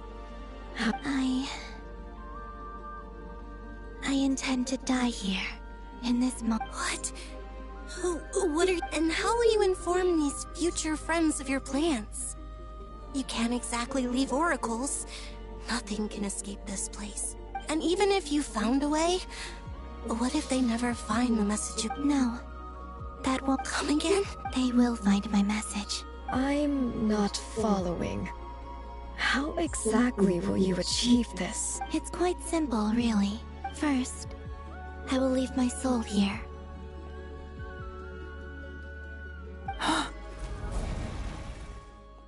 I see it. Your soul? You mean you're a divinity? Yes. I once left a portion of my soul in the future. One so small that this prison barely noticed anything. In this very moment, she can resonate with my soul across time. When the time comes, I believe that she can serve as an anchor to pull my soul from here back to the future reality. Just as gravity connects. Exactly. In the future, where I came from, the moon has been cast beyond the false sky, but I can still feel that it is there, in a similar way. I can feel a connection to the soul fragment I left behind even now. My friends can use it to detect my presence. But how do you just leave your soul here? Is that even possible? On my way here, I met an ordinary mortal who entered this place long before I did. Her body is long gone, but her soul remains. And before that, I encountered an old enemy whose entire soul survives here intact, while the power that once corrupted his body has faded away. So, perhaps this space is specifically designed to imprison divinity and authority, but not the physical body. Still, even if your body can escape, would it not just be a lifeless husk without the soul inside? Wait, is that what you meant when you said you wouldn't leave alive? Yes. I shall turn my body into moonlight and pour it over Krai. That power shall protect the land and quietly blend into it, awaiting my soul's return in the future. However, I cannot do this on my strength alone. I would need your help to do this. So I'm humbly... Oh, dear sister, you need not be so formal. As I said before, we are but You, on the other hand, were born alone in that distant future, and you have walked a long and lonesome road since then. How could I bear to let your story end here in this dungeon? Don't forget, we are your sisters, your family.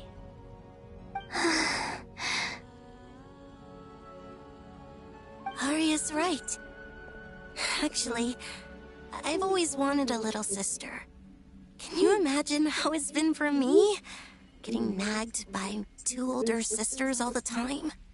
Now, I finally get to be the big sis. And not just that, but I get to help you return to your world, too. How could I say no to that? Sonnet.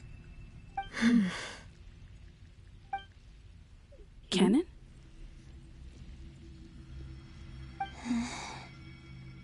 I'm sorry. I know this is a bold request.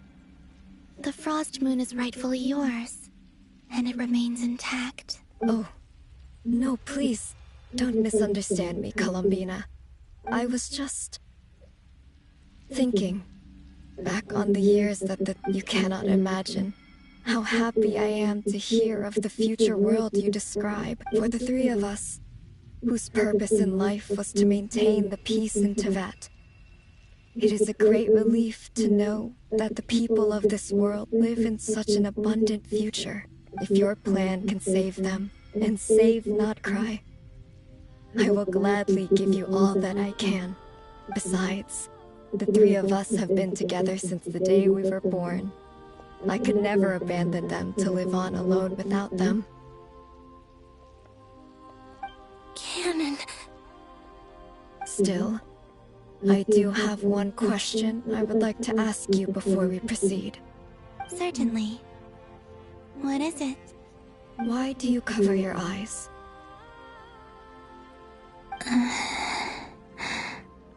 Yeah, I was curious about that too. But it seemed personal, so I didn't want to intrude.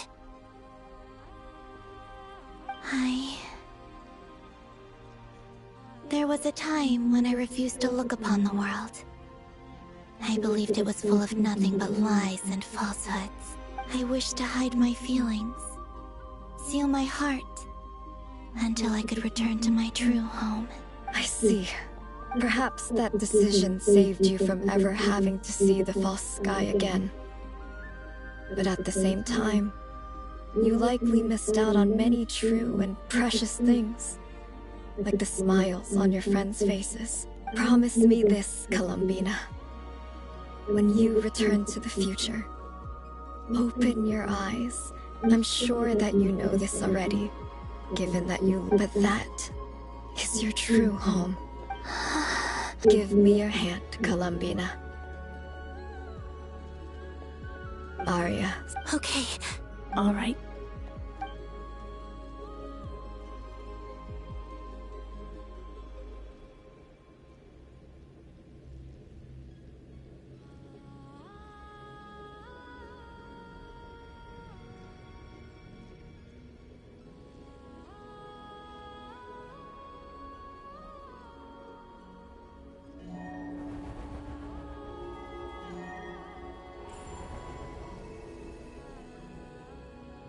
We once were the song sung for eternity, but now it is you who must continue to sing. We once were the tides in the great river of time, but now we subside, and you arise. We were the messengers of madness and inspiration. But now, the lies have faded, and your truth must endure. We are souls awaiting the sun. You must return to be with those who smile when they see your face.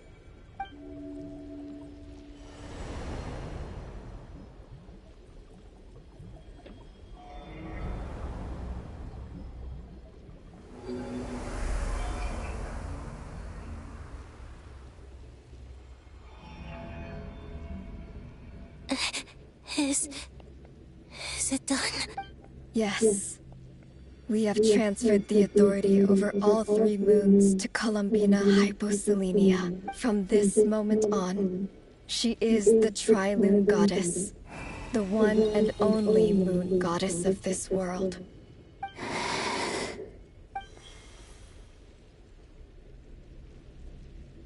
Thank you. Thank you, my sisters. Now go, and do what you believe is right, Columbina Hyposelenia. Be aware that we cannot grant you the power of the three moons beyond these prison walls. The conflict that arose over their remains following our disappearance will still take place. I understand. Sisters, oh, my body. It feels... Now that we have given up our power and authority, our bodies are merely mortal shells. This prison is dissolving them as we speak. It's okay, Sonnet. The end must come for every god, just as it does for every human. That's all this is. The final destination of our lives. Canon and I will be by your side the whole way. We have one final request, Columbina. Could you use the Three Moons' power to send us back into the real world? Now that we have lost our powers, I doubt this space will seek to hold us further. It's just... we would like to spend our final moments together in the only place we ever called home. Of course. Gladly. Sonnet, don't... I wish I could tell her not to give in to the abyss. Not to be afraid. Don't forget. I'm so glad to have a big sister like you. No, Hypo... I'm okay. I'm not afraid. It looks like... this is goodbye, sisters. Goodbye, Columbina. Take care of this world in our stead. I will. And now, it's time for me to bid farewell to my body too. May it become the moonlight that keeps Not Krai company through the long years ahead. So this is why Not Krai was not always home to Kuvaki. It only appeared after I poured my body out upon this land. And only this land. Kuvaki responds to me because it is me. My body, answering the call of my soul. And the golden energy I've encountered on my way here was, in fact, that very soul, which I am about to leave here to guide me. O power Trilune, eternal moonlight. I, Columbina Hyposelenia, lay aside my body. Let it be cast into the dark night to illuminate the future. May it be a companion to all who dwell beneath the moon.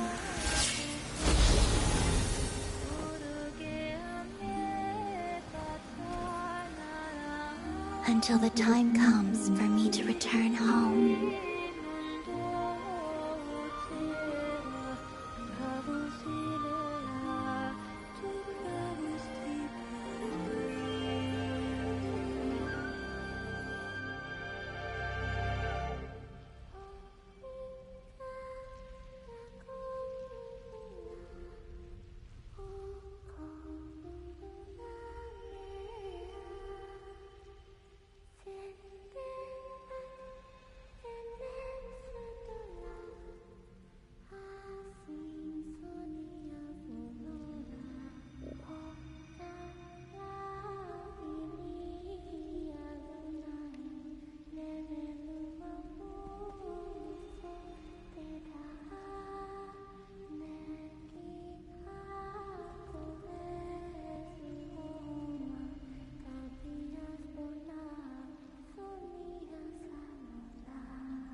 Boss! That was crazy! Were we even alive? Can you still see? I see 2 fingers, and a look of sheer terror on your face. Truly astounding, Miss Nefer. Your eyes have glimpsed the very ends of the or is the credit for this miracle due to Miss Lauma? It seems that even time itself is no... Surely you jest. I suspect we have Columbina to thank. She must have realized the immense toll that the ritual would take and purposely set aside some of her power in the past to protect Nefer's eyes when there is always a great price to pay for witnessing the truth. But it seems that this time, Columbina has shouldered that burden on our behalf. She chose the perfect method of getting a message to us. Though her eyes were always shut, she was clearly so perceptive. She knows us well. She knew exactly how we would think and what we would try. Despite being separated by time and space, we're seeing the same possibilities and seizing the same opportunities. We still don't even know if she's okay right now. But as long as there's a chance we can do something, we'll fight to make it happen. We'll get you back somehow,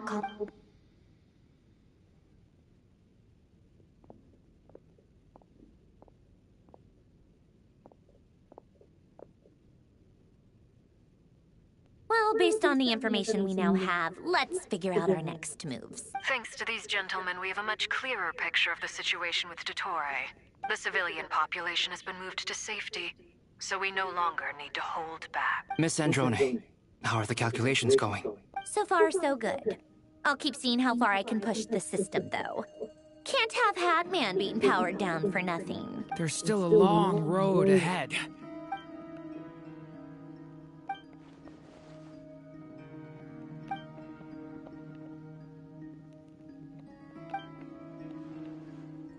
Our plan is clear. There's just never enough time, is there? Time is the bane of my All right, we'll do our part too. Yeah.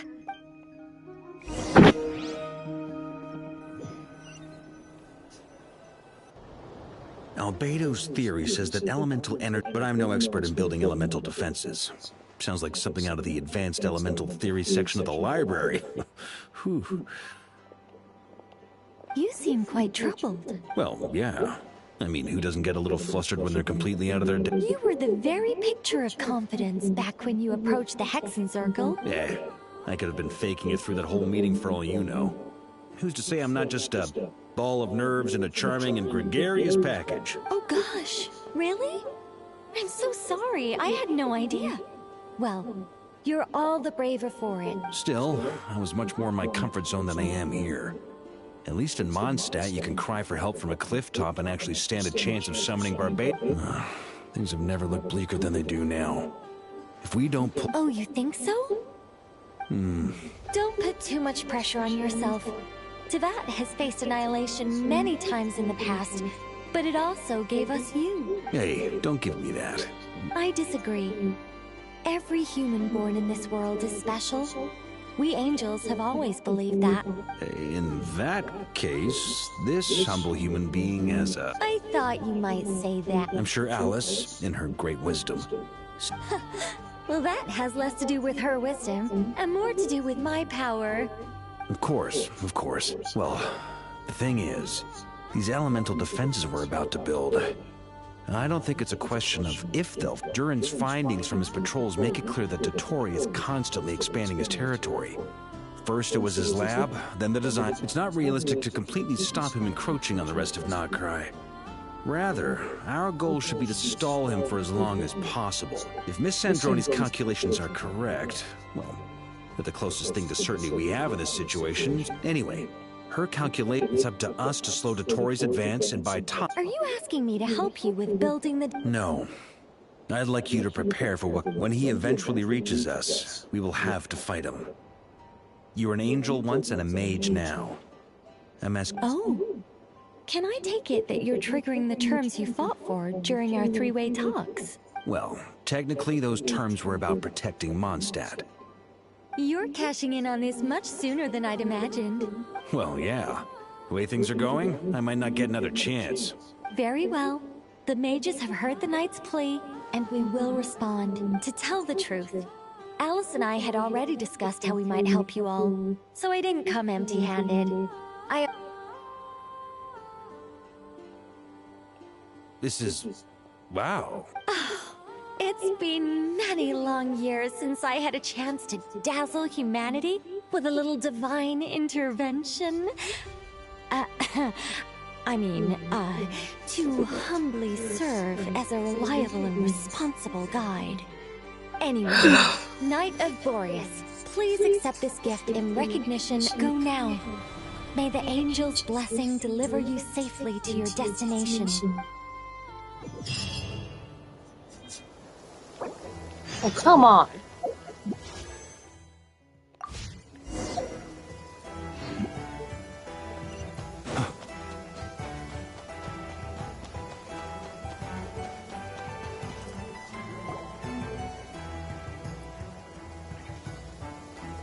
Ah, you're here.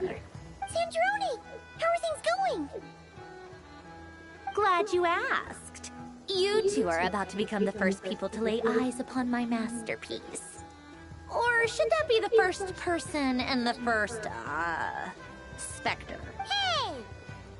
Whatever. Come. Wow! This meter displays the progress of my formula. Currently, it's still making the most important connections. Once it's finished running, I'll deliver it right to your side. And then, we can... What do you mean, deliver it? Can't you just tell us over the Dodo communication device? It'll just be some numbers, right? Ugh, you're such a greenhorn. This isn't the kind of formula you solve in math class. It's a highly complex algorithm capable of constructing a framework of rules. Whatever. We'll be here all day if I start trying to explain it. All you need to know is the formula must be completed before we can bring Columbina back. I'll share the data with you. Nicole's agreed there. Now... Wow! Look at that! You're amazing, Sandrone! About time you recognized my genius. Anyway, that's all for me. You should check on the others if you have time. Make sure we don't have any weak links in the chain. That might sound harsh to you, but close supervision is a common practice in the Fatui. Not looking to catch anyone out. I just care about everything going smoothly. That's all. I'm kinda stuck here while the formula's running, so I need you to be my second pair of eyes and then...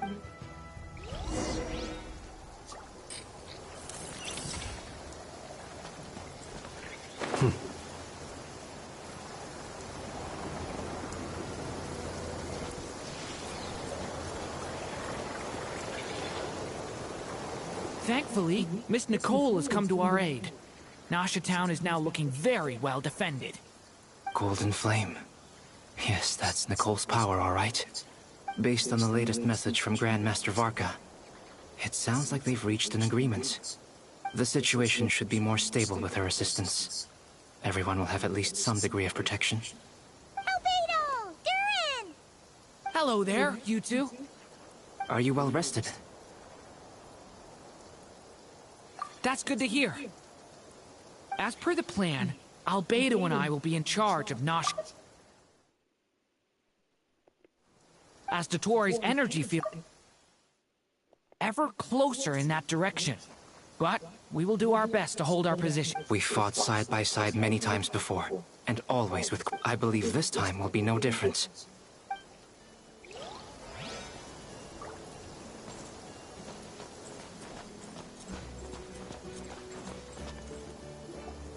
Yes, Miss Moonchanter?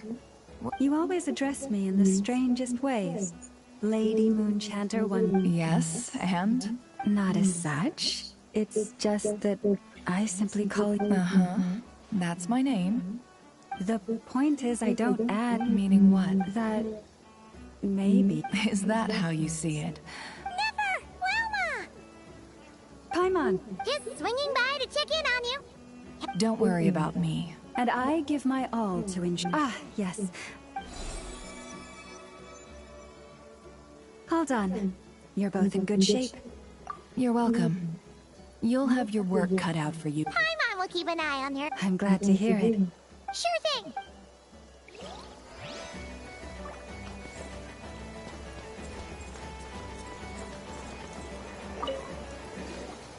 Traveler, Paimon. Friends! How's everything? Fairly well, if I do say so myself. Ooh, be honest, I am not usually fond of exercising my full strength. For one thing, it's hardly conducive to maintaining a low profile. Besides, I believe one should have the right to choose when to show their hand. I am conserving my strength until the moment of battle is upon us. Anything to boost our chances of victory. Seeing you get into the zone like this really puts Paimon at ease. Huh? I consider it an honor. Rest well.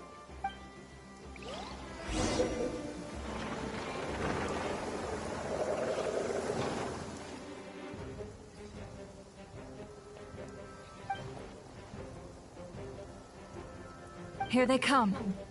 As we Get ready, everyone! Take your positions, and let's begin. I'm at the ready.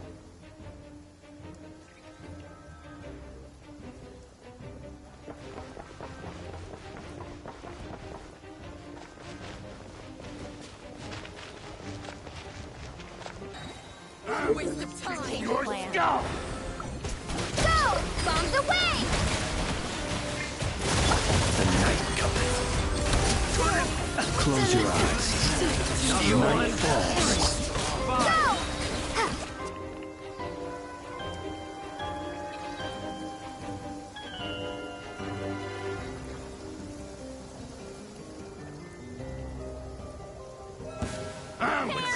With one heart, we pray. The mystery unravels. These creatures cannot stand against us. Oh, fighting talk. Just don't let your guard down. That goes without saying. I'm hardly the risk taker in this group. Excuse me? Seek within. Can't hide the truth. No more lies.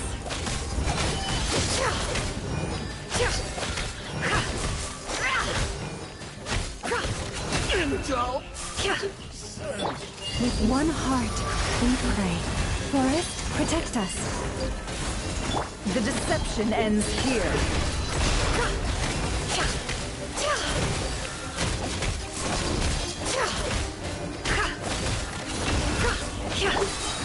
You poor lost lamb, by the frost moon of old. The mystery unravels.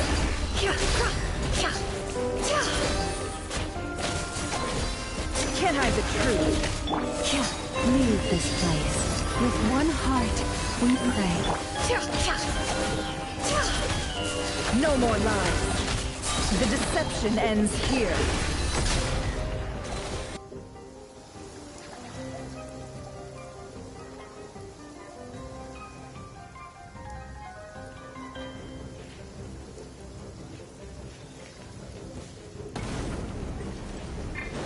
Feel this ancient power. Burst forth. The story has only just begun. Watch out! That was easier than I thought. Naturally. What do you mean?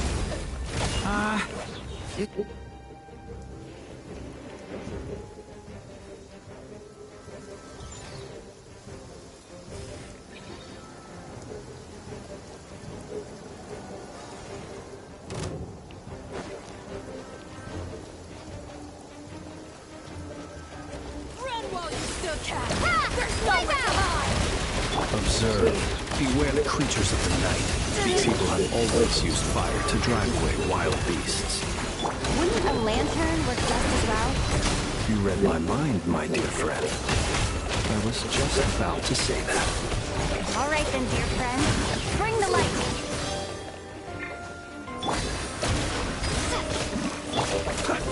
Close your eyes. By the frost moon of old, leave this place. Quite finished. Be silent. Fear the dark. The mystery unravels.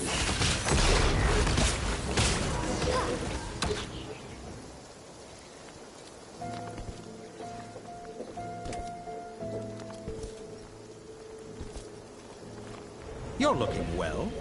I trust you've had a good couple of days. Dottore. It's actually a good thing, in my view. If the subjects of my experiment were to die prematurely, it would throw quite... And so, we are no longer on the same level, but you are nonetheless worthy of my respect. A creator god should be merciful and gracious after all.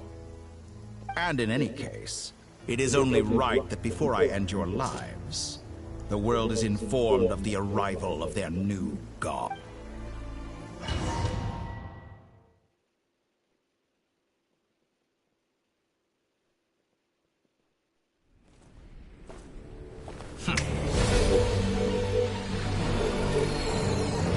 Oh, damn.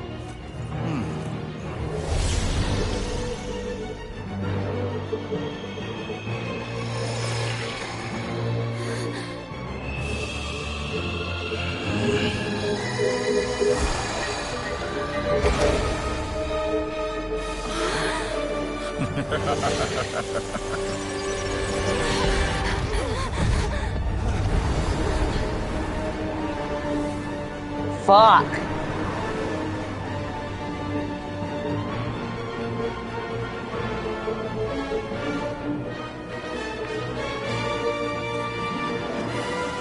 The experiment begins.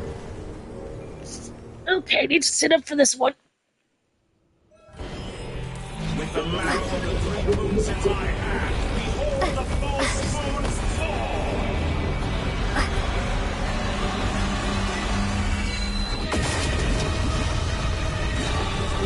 How dull! Close your eyes as the night comes. For the everlasting forest. The deception ends here.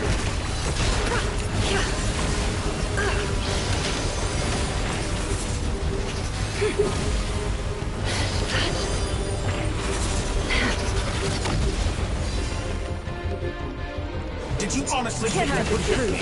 It all adds up. Observe.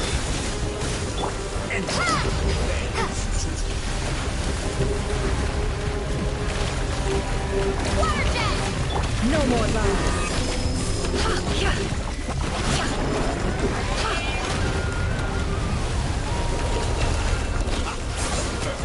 Like an ant in my palm! I've been moved inside another space, and it's sealed off. Looking at the structure of it, it seems like the Tory intends to trap us here. There's no exit. Our endurance is about to be put to the test.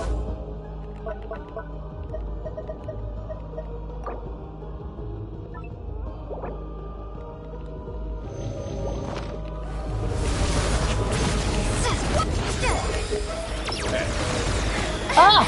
Twins!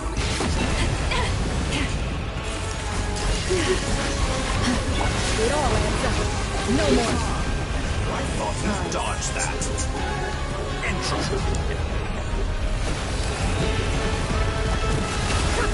It all adds up. Such a simple attack, and you're already struggling. This is fucked up.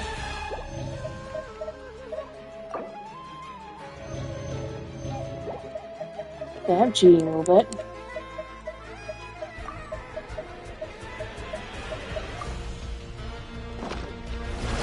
Victoria's land, by the Frostman of old. Seek within. Can I be true? Keep it up. I'd be shocked. Found.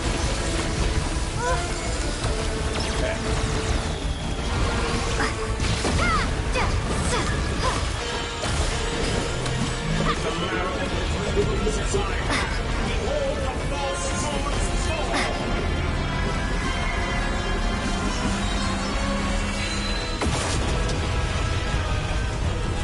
Did you honestly think that would hit me? With one heart, we can Tell me, leave where will this you place. try scurrying off to next? Fuck! Looks Now, like Dottore has opted for a divide and conquer strategy. But we will not allow him to triumph. Now, I shall pray for our victory.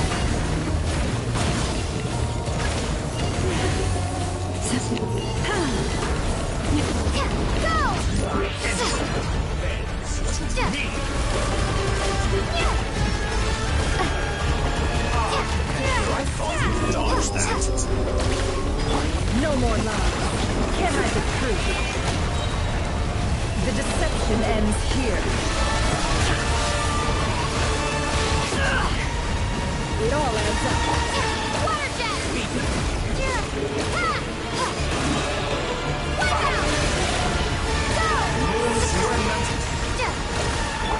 Can't hide the truth. Absurd.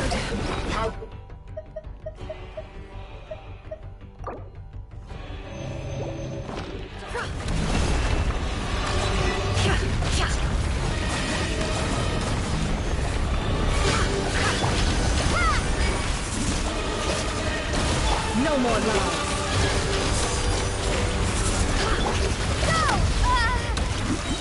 Bombs away!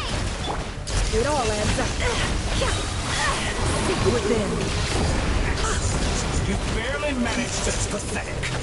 Can't hide the truth. Reverse.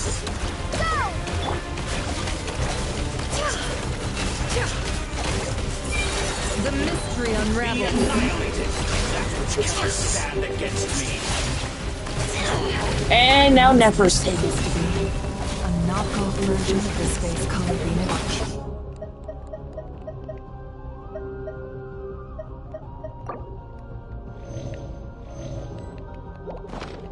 There really is no way out. We'll see about that, Dottore. Teach you my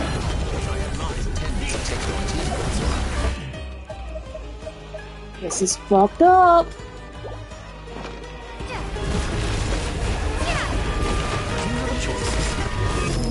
Obey, and I can release you. Excellent deal last month.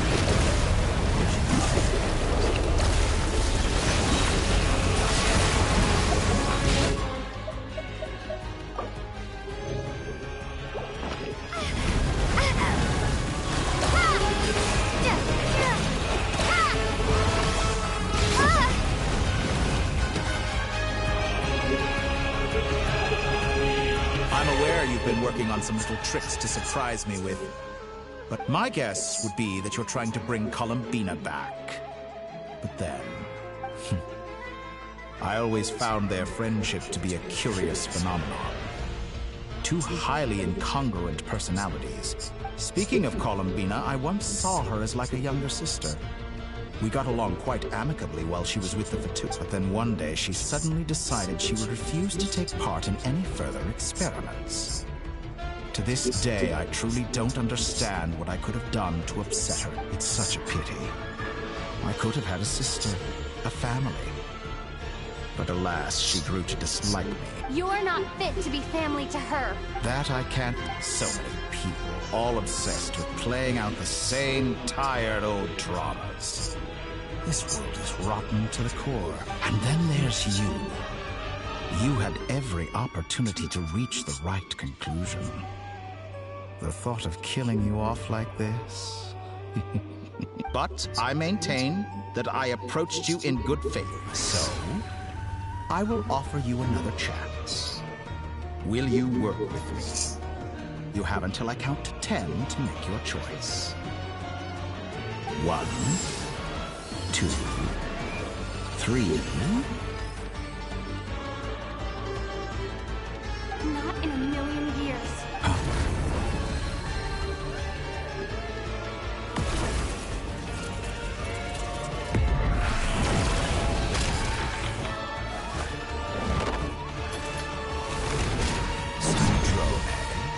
What a pleasant surprise. I didn't think you'd join us all the way up here. You're as sick and twisted as ever. Don't fool yourself into thinking anyone's grateful for the chances you're offering them. Sandrone, the formula hasn't finished running yet. Funnily enough, I was just discussing a collaboration opportunity with the Traveler, and then I see you, who I must say is a good example of an opportunity gone to waste. Gone to waste? I said that everyone would get one chance, and you've used yours to march right back into the lion's den. So yes, it's an utterly wasted opportunity. And what makes you think I believe a word that comes out of your mouth? I was planning on disposing of your little formula after wrapping up more urgent business here. But since you've taken the trouble of serving it to me on a silver platter, I can simply bring it forward in the schedule.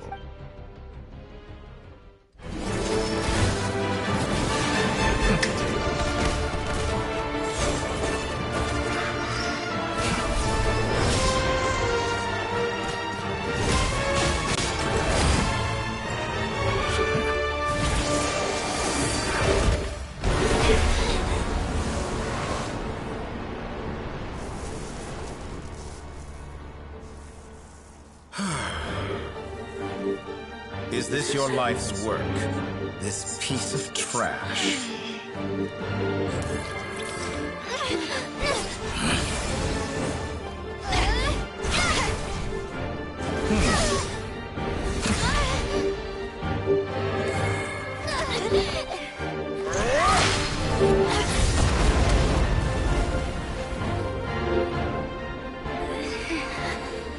Your formula runs too slowly, Sandrone.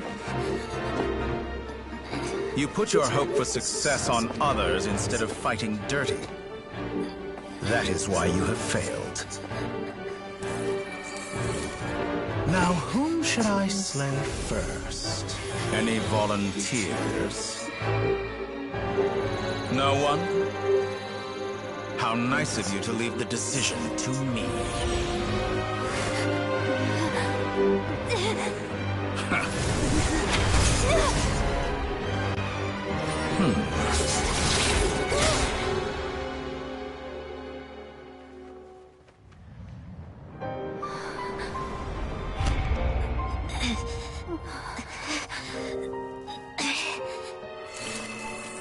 Oh, how unexpected. Sandrone, any last words for me, comrade?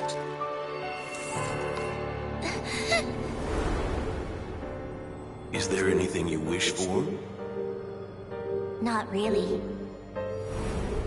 But I've always known what I don't want. Go to hell. Yeah!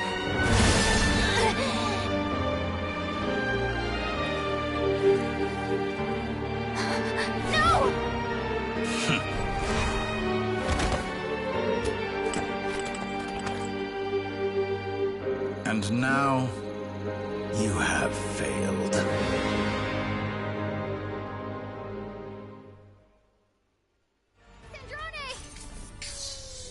Now you see how fragile mechanical contraptions are.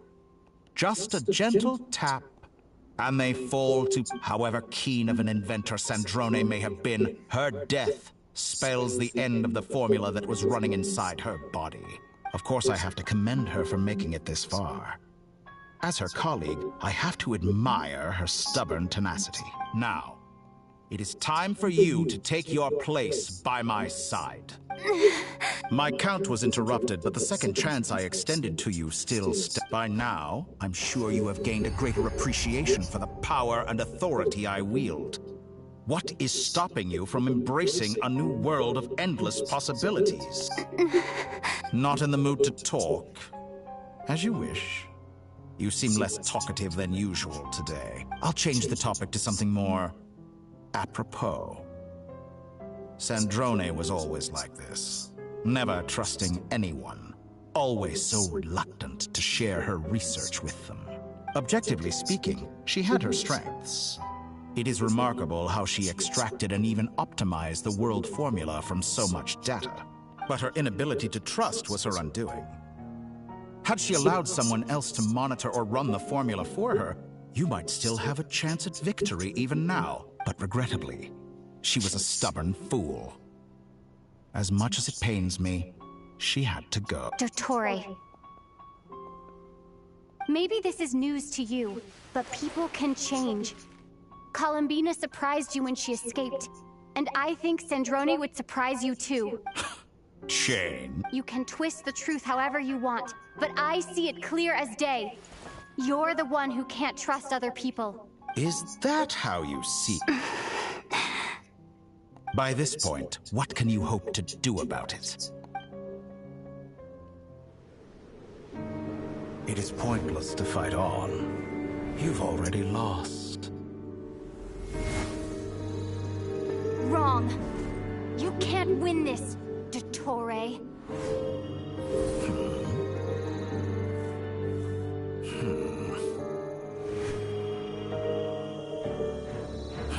What?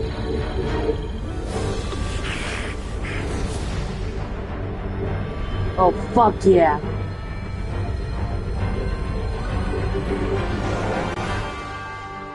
My formula can get us 90% of the way. It will connect you to Columbina. Then, I will bring the formula's output to the Traveler's side. For the last 10%, do whatever it takes. Just bring the moon down.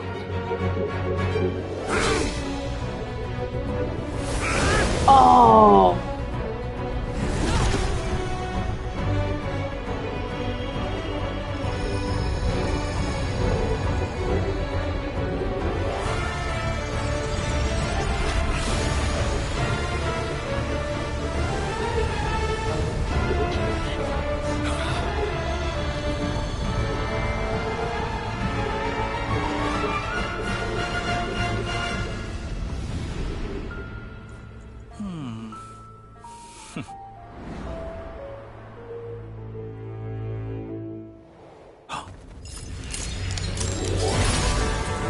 Fuck yeah.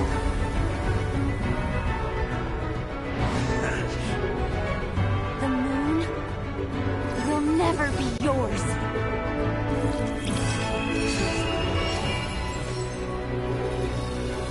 Oh, this is so fucking cool. I turn my body into moonlight and pour it over Not Krai.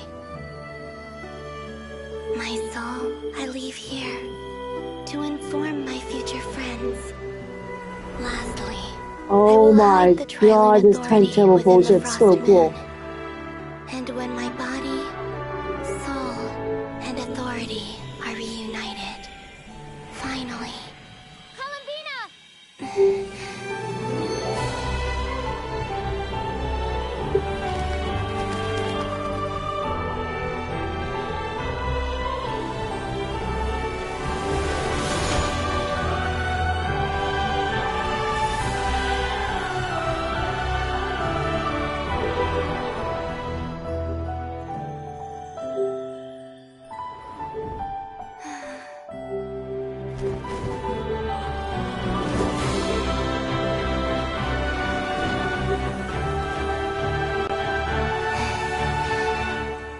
It's been too long. I'm back.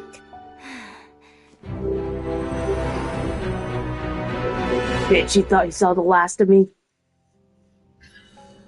Stay focused on the battle, Traveler.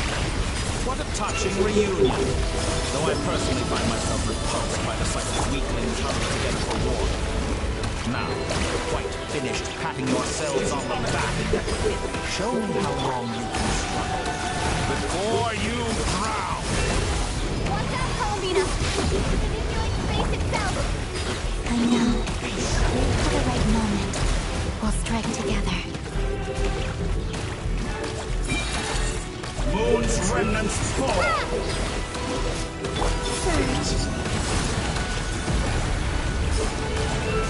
Pathetic.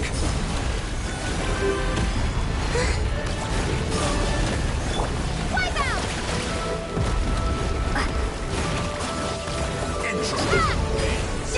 Me.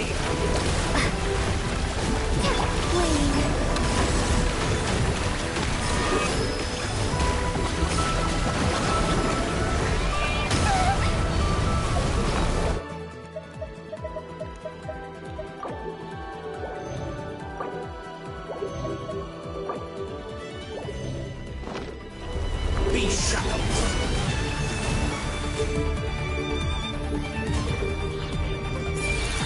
Enough! Like an ant in my palm.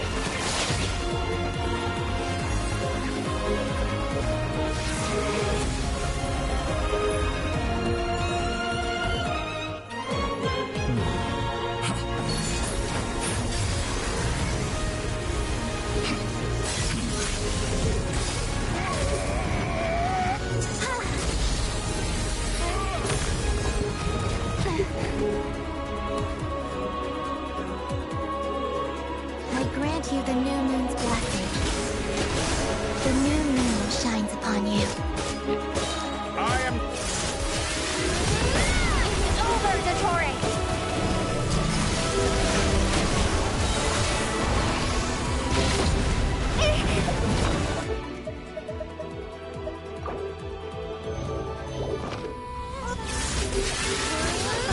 Time to pay for your...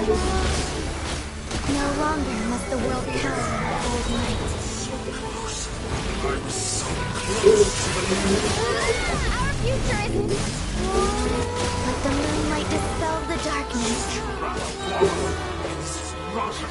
Decaying world! Everlasting as the moon. Only I could save the world! Only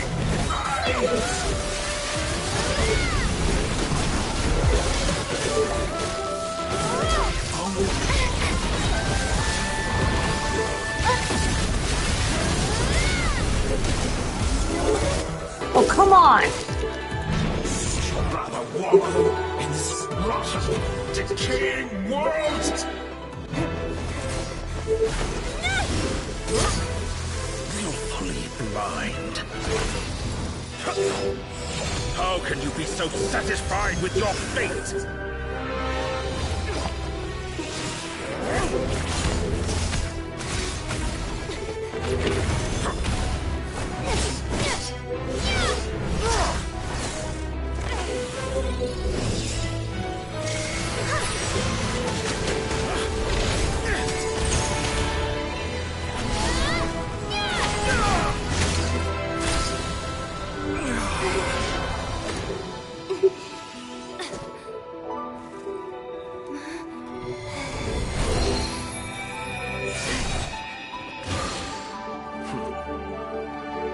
This battle was never about fate.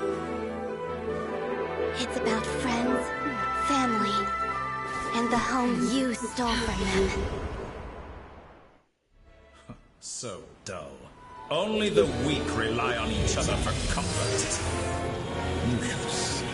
Once I transcend fate, you will be nothing but fodder for my grand experiment!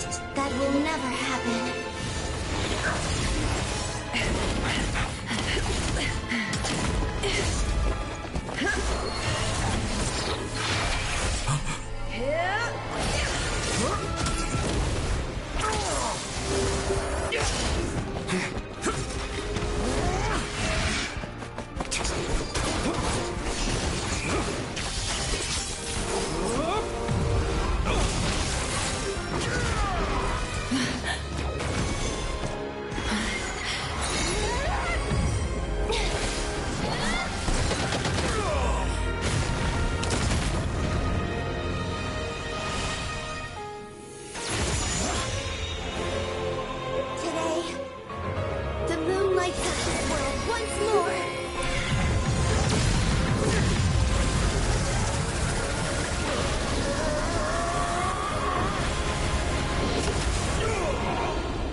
No, this world is our home.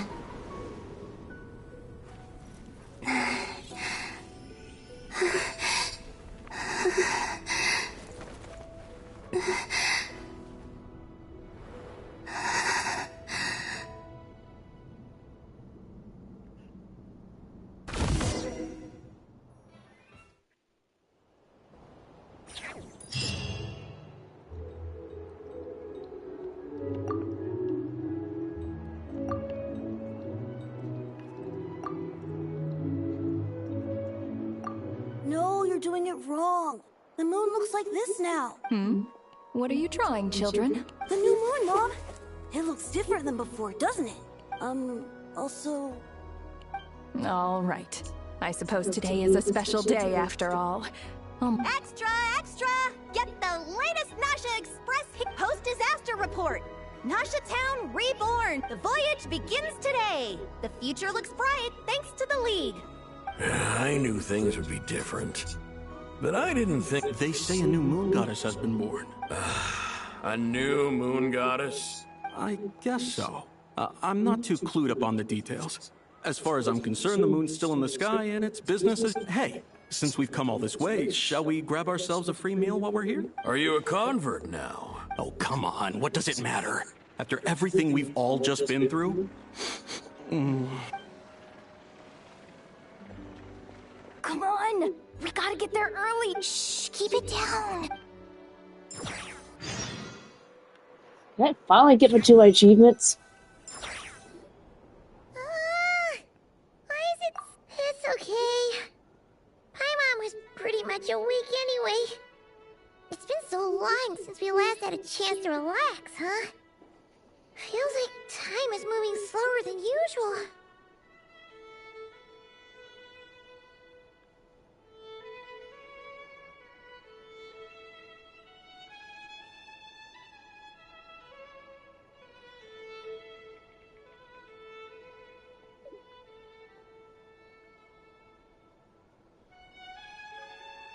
What about you?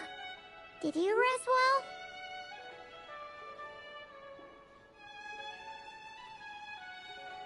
Still winding down from everything that's happened? Or are you wondering how our friends are doing? Or is it about what Dotori said to you?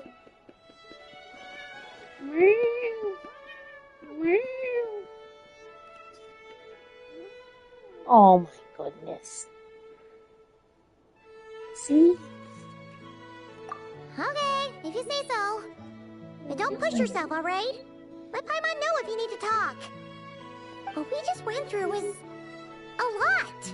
Luonator disappeared after Columbina came back. Apparently, she was part of... Still... Paimon got... Anyway, you did great. So did Paimon. We all worked our butts off to contain this disaster, and in the end, we made it. So, chin up, Traveler. You should be proud of yourself. Hey! Don't poke fun. You should be glad that Paimon's growing as a person. What? Paimon didn't think you'd mention it. You have no idea how anxious Paimon was. She was, well, if you really want to show Paimon you're sorry, you're gonna need to make it up to her. You better...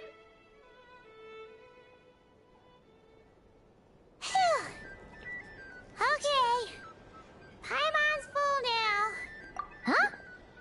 Oh, Hey there, Morning, Yehuda. Here for some breakfast? Oh, I've already eaten. Just need some water. I was mostly worried you might forget what... Careful there, Paimon. Too much food will make you drowsy. Don't let anyone catch you hiding at the back and nodding off during the League meeting. Yeah, she'd probably be saying that to Aino. She's the baby of... True. You know, I'm surprised at all these competing groups. Well, nothing like a region-wide calamity to bring people together. After that, surely even the most self-interested people have to realize that going it alone isn't worth the risk, right? Try telling Boss Neff that. She's not exactly convinced that people are gonna get with the... Really? But if she's so pessimistic about it, why'd she agree to be the Curatorium's representative? Probably 'cause... even though Unity sounds like a pretty far-fetched idea, the benefits it would bring make it worth a shot. I think things will work out, though. I swear, Not Krai feels like one big family now with everything that's happened. More than it used to, anyway. Paimon's with you on that one.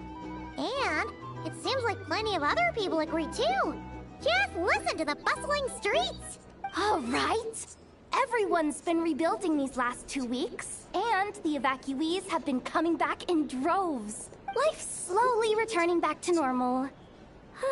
Which means my workload's probably gonna shoot back up. Were you about to head out? There's still some time before the ceremony begins, you know. Yeah, we were gonna take a stroll around the square and say hi to some friends first. Sounds good. See you later then.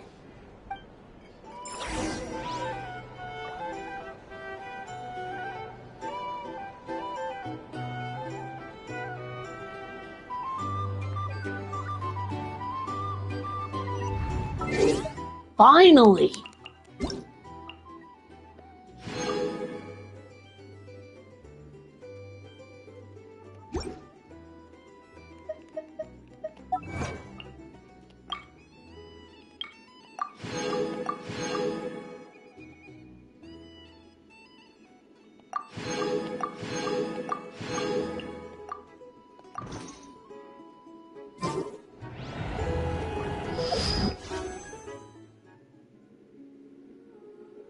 Even then, that wasn't enough.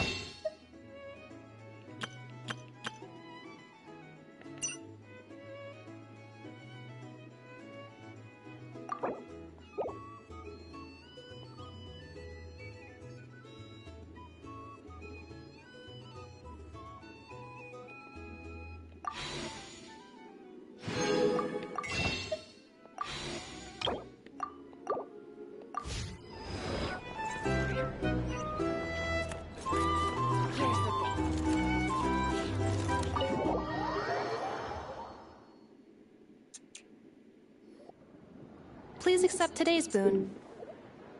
Have a nice day. Are Paimon's eyes deceiving her? Hello there.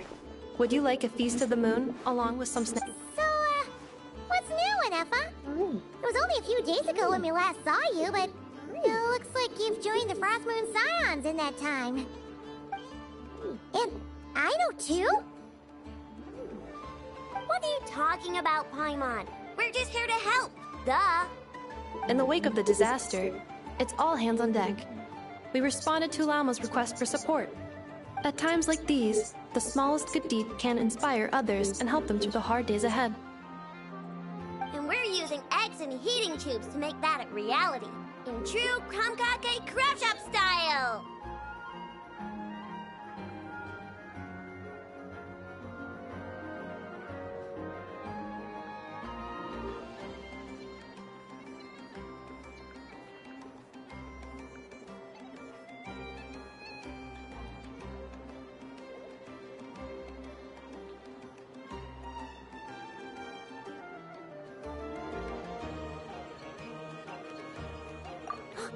Enough! Did you hear that? That's because it's true, I know. Proposal. If you can resist eating today's dessert, I will provide you with compliments, too. No way! Wow, that proposal got shot down quickly. I need something to get me through the hard times too, you know. Mom! Yes, dear. Go right ahead. Excuse me. Could I take a photo with the robot lady? She helped us get safely out of Krai, and she helped us get back home too. Of course she is. And since I'm the whiz kid who built her, that makes me even better than best, right? But you still... Oops. Shall we move to the open space near the center? Thank you. Aren't you the better pick for this job, Flint's? You underestimate yourself yet again. Not at all. I rarely come by Nasha Town. I don't know any of the big shots here. All in good time. But you're much further ahead on that road, aren't you? You're not seeing the full picture. You know the truth now. My friends do not understand my habits. There is no question about it. The Lightkeepers need a representative in the League. Someone who is upright, cares about other people, and can realize their self-worth through group action. You say it like you wouldn't make the cut. I am most flattered that you think I would. Sigh a little less, Master Ilua, and have more faith in yourself. All the Lightkeepers agree that you're a very promising young man. That is precisely why Starshin and Nikita felt safe delegating such important work to you. I'm sure we all also agree that we would sooner die of dehydration than manage to wrangle anything out of you in a discussion. My apologies. I am not in that... Whatever. I'll take the job. By the way, who else is part of this? Oh, it's quite the who's who of Krai. There's the Moon Chanter of the Frost Moon Scions, the boss of the Curatorium of Secrets, a representative of the Voynich Guild, and even someone from the adorable Kromkake craft shop. I'm sure you will find speaking with them to be a genuine pleasure. If you say so. I've never done this work before, but I'll do it. Not only is it our duty as Lightkeepers, but... An admirable attitude to take. The beacons are lit, Itlua. We're but one step away from breaking through the blizzard. We have the chance to band together and build our shared homeland into an Elysium. This is unprecedented for Krai. An opportunity not to be missed. Yeah. Quite a few familiar faces have arrived.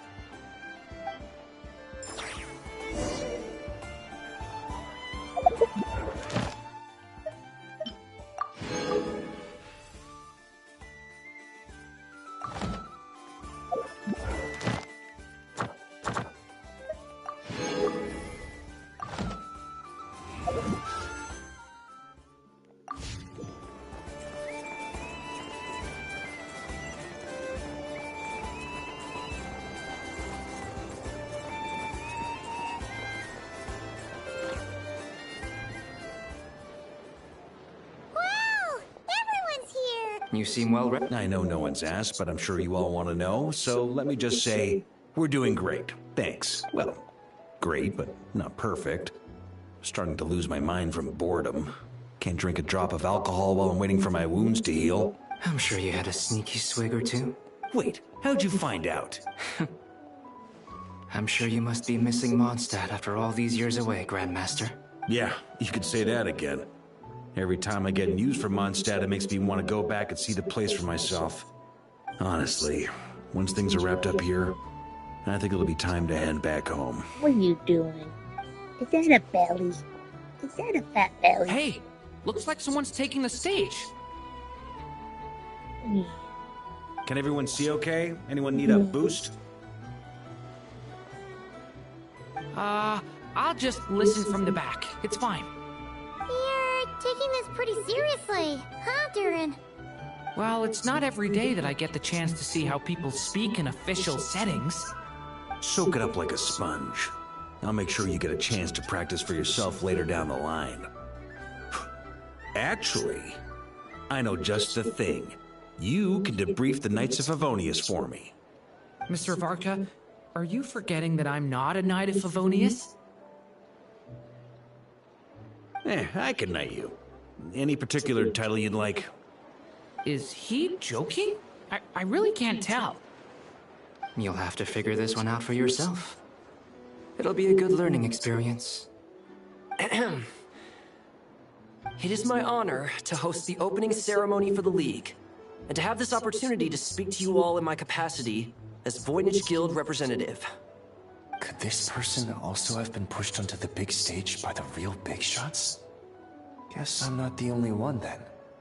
We come here today, having weathered the trials and hardships of yesterday, and having learned from them the importance of unity and cooperation. All right, here we go. Uh-oh, looks like Aino's off in Dreamland already. Wait, Boss is looking kinda drowsy too. What's up with her? Come on, get this speech over with already. Krai is our home, the land we rely on for survival. And as we chart a course for the future, may we persevere through the storms ahead as we sail towards a new era of prosperity, freedom, and hope.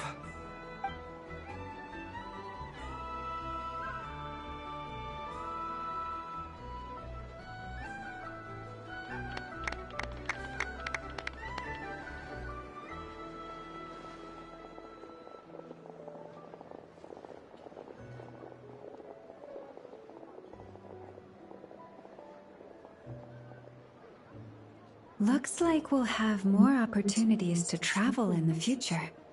I'm sure you'll cope, Lady Moonchanter, given how fleet of foot you are. Unfortunately, I suspect I'll be too busy at the Curatorium to act as your host. We have a busy schedule, not to mention an international network of contacts to manage. It'll be all right. I'll just check your schedule with Yehoda well in advance. And if she's not available, I can simply ask Ashru. You... So giving my employees extra workload isn't enough for you?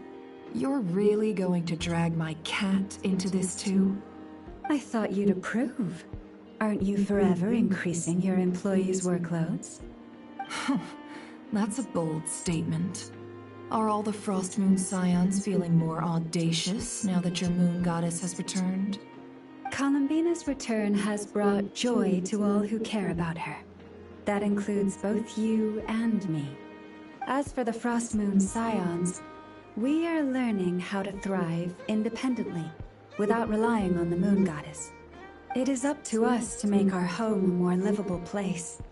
Joining the League is one of the steps we are trying towards that end. I like the word try. It's nice and non-committal. You can opt out at any time and still say you tried. You don't see a bright future for the Frost Moon Scions? Or did you mean the League? I'm just not as optimistic as you. The Frost Moon Scions should count themselves lucky that they have a leader as stubborn and enterprising as you. But Nod Krai's a big place, with all kinds of people. Most of them don't enjoy answering to a leader, or even listening to reason. Well, that's where you and your methods come in. Unless the Curatorium of Secrets is only here for appearances. For now, yes. And that won't change until this venture becomes worth my while. What would make it worth your while? Getting out more than I put in. Right now, I'd barely break even, but I'll grant that it's a good start for Nod Krai. Then maybe it's worth a try. All right, you can stop now. Or do I have to join the Frost Moon Scions before you'll get off my back? You'd be very welcome to join us. Hey, you two! Congrats on all your hard work! What are you chatting about? Nefer was trying to dissuade me from adding to her employees' workload. Also, she's considering joining the Frost Moon Scions. Sorry, what? Your conversations are always the most interesting.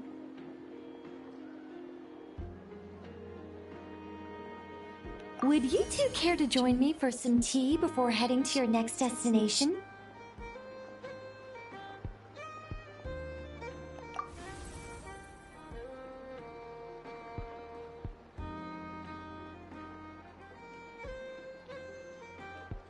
Nicole?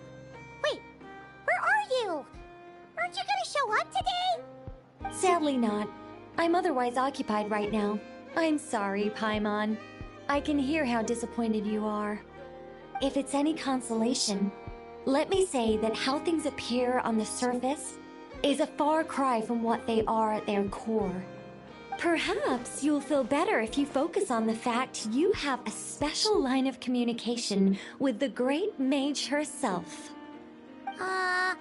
Okay? Has something happened? No, or not yet, anyway. Well, that's not ominous at all. Yeah. Is that a belly? Is that a belly? Not for the time being. Just think of this as a general check-in to make sure this communication system is still running smoothly. Besides, it's good to chat once in a while if we want to maintain our friendship. You're fine. You're so whiny. All worked up for nothing. Still, the best friendships are built through. It's never gonna stop being weird having tea with you when you're not there and just talking to thin air. All right, fair point. I'll bear that in mind for next time. Yeah. Any update on that? Alice just informed me that they had their work cut out for them. And now everyone's thoroughly exhausted. But they did. The disruption caused by this disaster has made Teyvat easier to detect from the outside. She plans to wait for things to stabilize. As for me, I agree with Hat Guy's perspective. This is a time when many new variables are emerging, and the situation is changing constantly. We have to remain vigilant and ensure that the embers of chaos are... I did notice that the energy in Nod Krai changed somewhat after the War of Funerary Flame. But since it was still aligned with the Light Realm, I never gave it a sec... It looks like I'll have to examine the connections between phenomena I observe. More cloak, just doing my duty. Of course. To give you the full picture, I'd have to start with the substance from which angels were Never mind. Paimon's right. Showing off my knowledge would be much more satisfying in person. By the way, you did receive the gifts from the Hexen Circle, yes? I'm not trying to claim credit or anything, but my pride demands that I at least mention it. They're quite similar to the protective talisman that Alice gave Dory, but with some very special enhancements. Oh! So that's what kept our friends safe when Dory trapped them. Indeed. We went to great lengths to make sure they were invisible to his eyes. I'm so happy they came in handy. Still, not fishing for gratitude, by the way. I just want you to be aware that sometime... Anyway, I'll contact you if anything else crops up. If not, you know what they say. No news is good news. Oh, my angelic... You should head to the docks next. Your friends are about to board their ship home.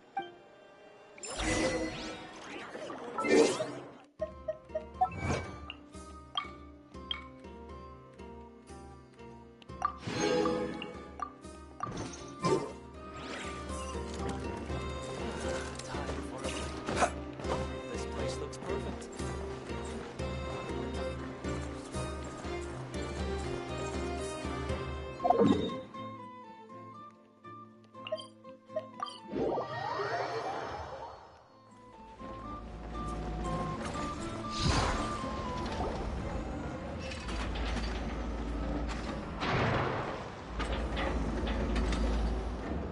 You're here. You're here too, Hat Guy. No, I'm bound for Sumeru, and she for Fontaine. We just happened to cross paths at the harbor. Everything seems fine. Sandrone may have an abominable temper, but she's always been very responsible with important calculations, and things entrusted to her by valued friends. You always speak as if you know us inside out, Mr. Hat Guy. Maybe I'm just a good judge of character. I certainly hope that's all there is to it. Regardless, you have been a significant help in this matter. For that, you have my gratitude. I didn't do anything special.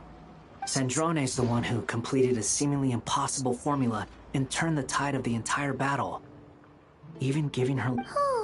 Even we were unaware that Sandrone had hidden the real formula inside Polonia's body. She managed to fool Dottore into thinking the formula was running in her system by installing an identical-looking decoy within her. She probably realized that she didn't have the strength to stop Dottore. But this way, she could at least get him to lower his guard.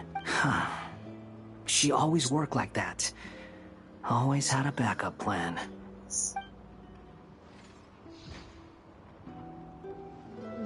Well, that's why I'm traveling to Fontaine. She made a request of me long ago, and the time has come to fulfill it. She said that should she ever fail in a mission, she'd like me to deliver her core and Polonia's to the Fontaine research. She also mentioned that she had made arrangements for people there to set her affairs in order. Some of her personal effects, such as her notes, were left to me.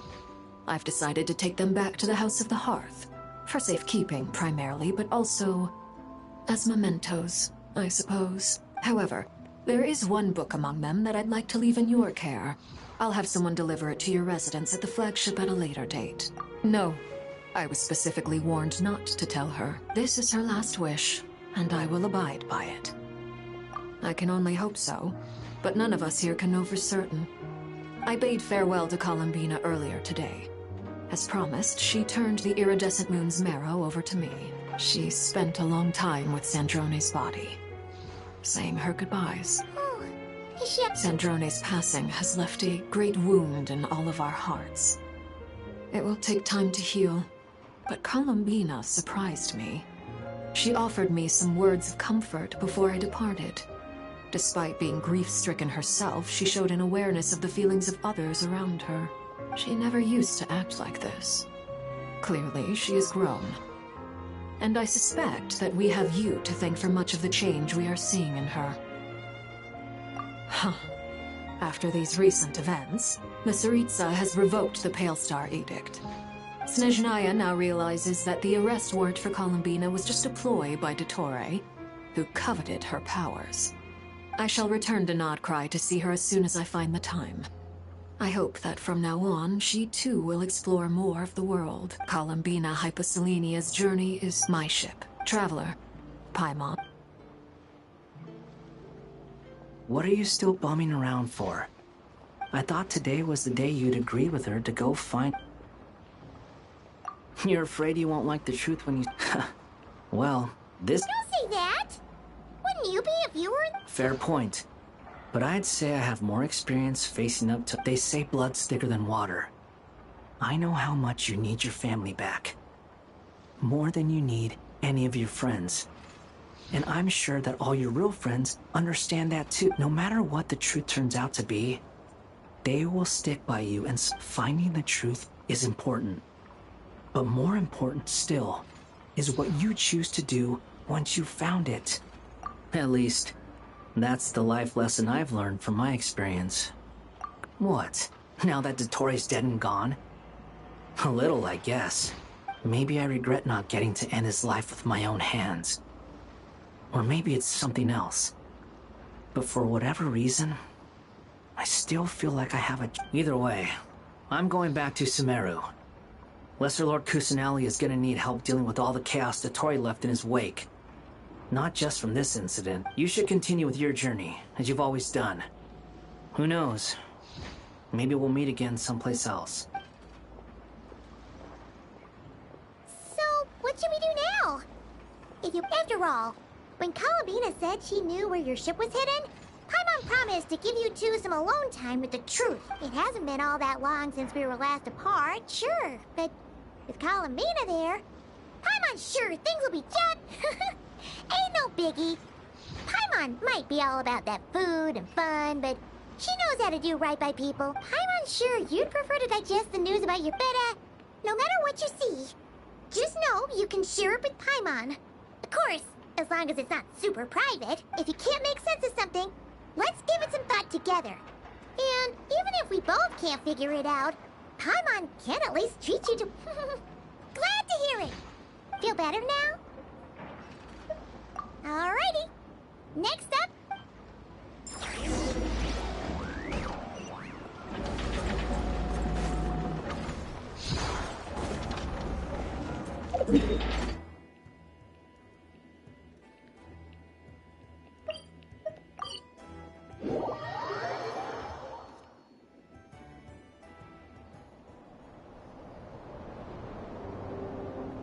Columbina, we're here!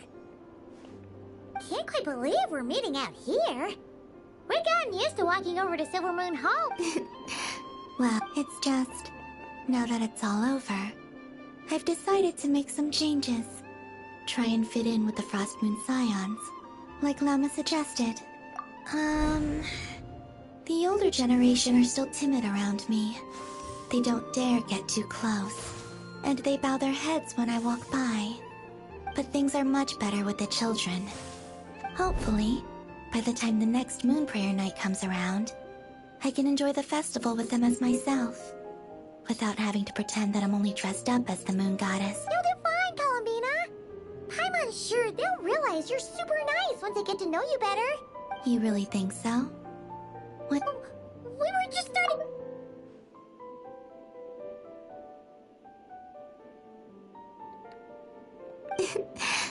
I'm only teasing. I know that I have you to thank for pulling me back down to solid ground. It feels good to finally stand firm on the earth where I was born. Oh, that's great!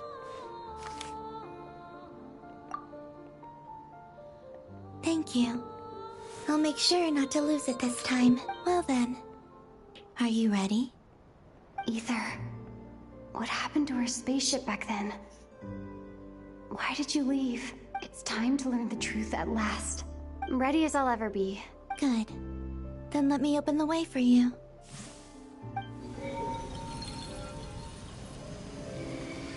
Where does this lead? To our shared destination. Huh? Do you remember me telling you about my missing prologue back when we just met?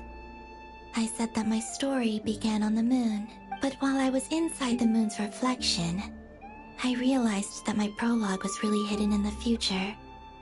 I just had yet to discover it at that point. The story of the time before I was born was in fact the story of my distant future. But when I obtained the Trilunar Authority and returned to our present reality, I sensed something I hadn't expected. Your prologue. So you mean? Yes, your spaceship. All this time, it has been hidden on the Frost Moon, which lay beyond the sky, the great ruler of the firmament. The heavenly principles. Wait, them? Why would they do that? I don't know. Perhaps your ship contains something that is incompatible with Tevat. Or something that cannot be known. Oh, did I pick a bad time to say this? I know it must have been hard to work up the courage to do this. Maybe I should have waited until you were on the moon. With no chance. That would have been kind of mean, you know. Take me there. Oh? Whatever is hiding in that ship, it belongs to me and Ether.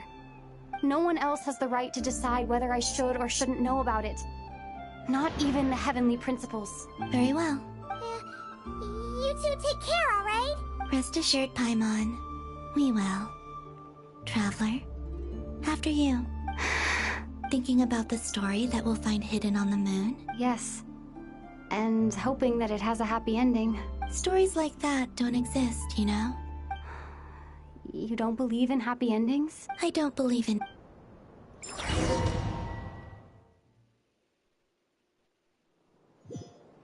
Where am I? This is the pathway I built between Tevat and the Frost Moon. The moon is very far away from us, so it could be a long journey. Go to the moon!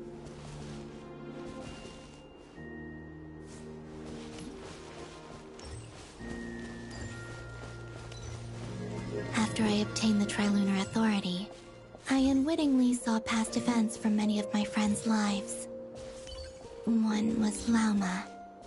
She was so young when they chose her to be the Moon Chanter. From then on, the Frost Moon Scions looked to her to bring messages from their goddess. But, for better or worse, I had left Hisi Island before she was ever born. It was not until much, much later that she met me. I think it's for the best. Because of the way things turned out, you had the opportunity to become friends. You're right.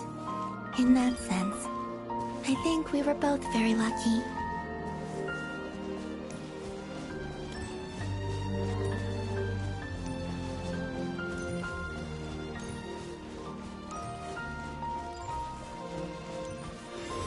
Oh, and about that mage, Nicole. I only recently learned that she has lived in Tevat since the time of the Three Moon Sisters. The Moon Goddesses always had a good relationship with the angels. I suppose our friendship continues that tradition. Beautiful.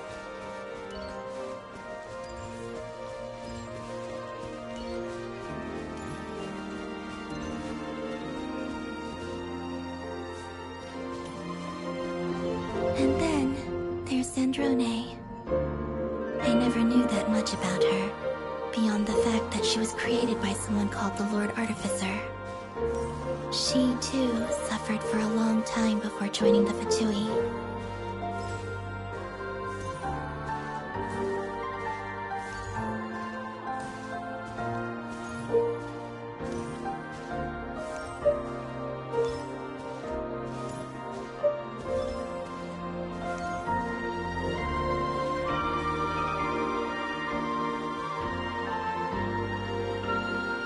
How I wish I could talk to her again, even if only to hear her say nasty things to me.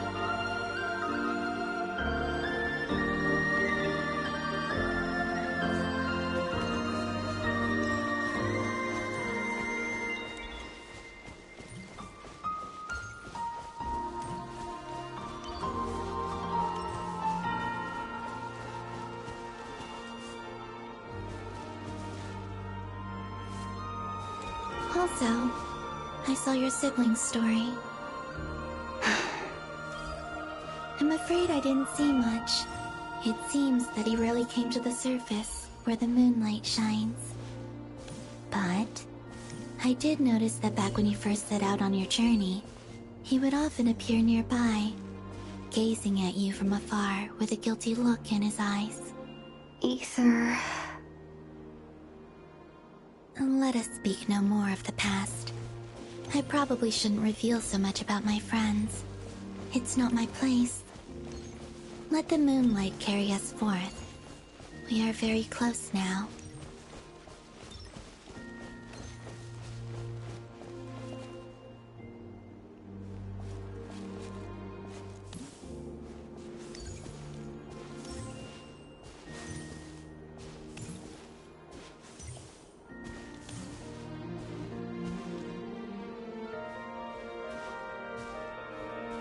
After this, I'd like to bring some Kuhenki to the moon as well. If they're willing, of course. What about your other friends? Will you bring them to visit too? Certainly. But I'll need to tidy the place up first. This home hasn't received any guests in a long, long time.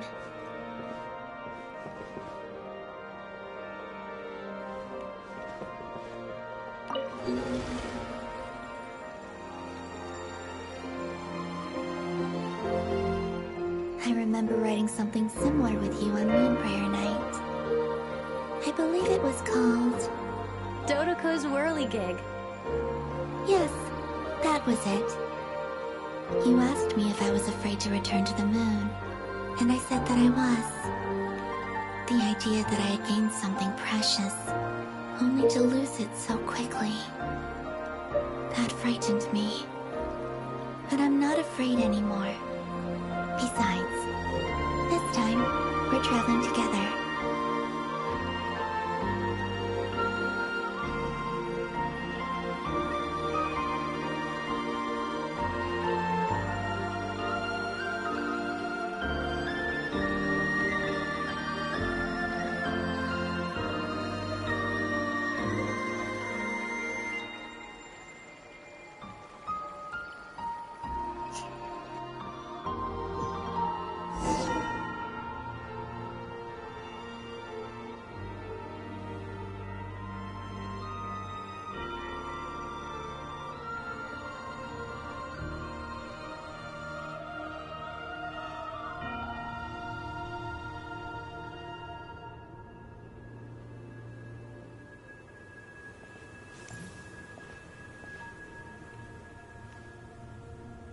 We're here.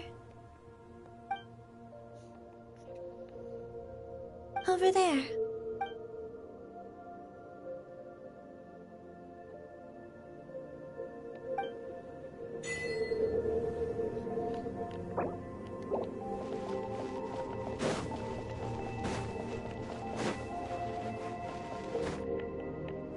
Whoa.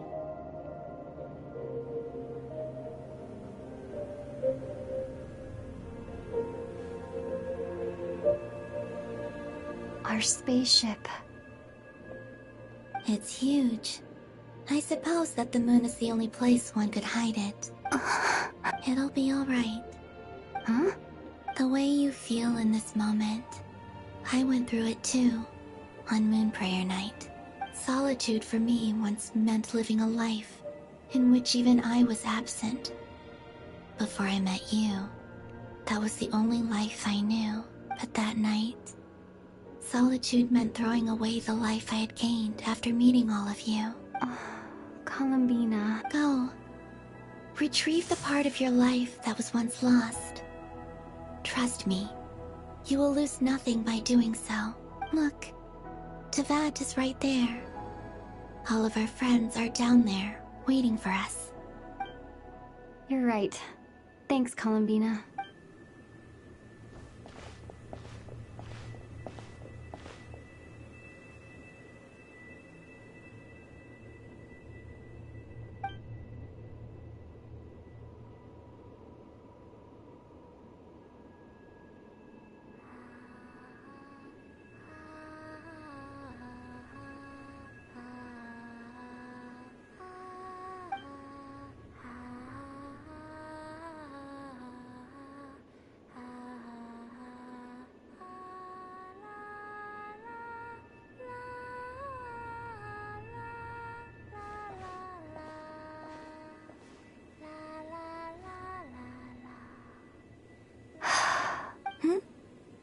Finished? Yeah. Why did you take your eye mask off? Well, since my return, I've decided to take more opportunities to see the world with my own eyes. Besides, I've always wondered how Teyvat looks from the moon. And what do you think? It's beautiful. I could spend a whole day here just gazing at it. What about you? What do you think of the truth you found? I haven't looked at another person's expression in a long time, but... Keep this up, and it won't be long before you give Nefer a run for her money. Oh, I don't think that's going to happen. I'm much more used to sensing what's going on around me with Kuvaki. I think I'll save my eyes for seeing special moments I really want to remember. I read the spaceship's flight logs. I always assumed that this was my first time in Teyvat. I thought that Ether and I must have been hibernating in space for centuries on end, but the logs show that our spaceship flew over the skies of Teyvat once before. A long, long time ago. Flew over? So you didn't land? No. The ship barely came to a stop before flying on again. After that, it continued traveling through space for a long time. Some of the data is corrupted, but I suspect that it kept flying for thousands of years. It was only after that that the ship made a forced landing in Krai. When Ether found me, he came from outside the ship. Could this mean that he left the ship long before I did? Maybe even during our first pass over Teyvat? Are you alright? Yes. I can feel that I remember Ether telling me that when he first arrived in Conria, he could not recall the past. So this might be something that even he doesn't know.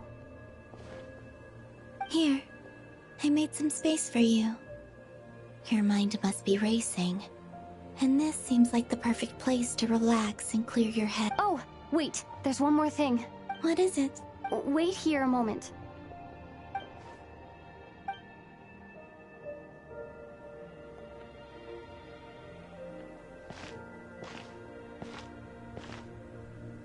Hey, Columbina.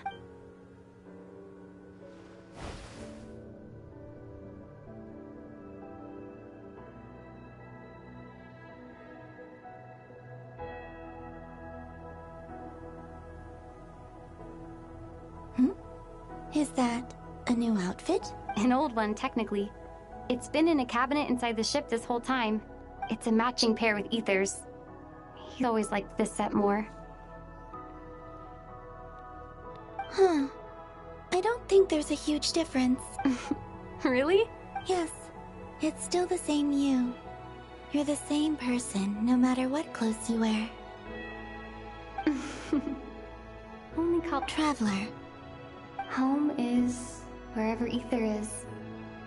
But then, after all the time I've spent here and everything I've been through, yes, I'd say it's my home.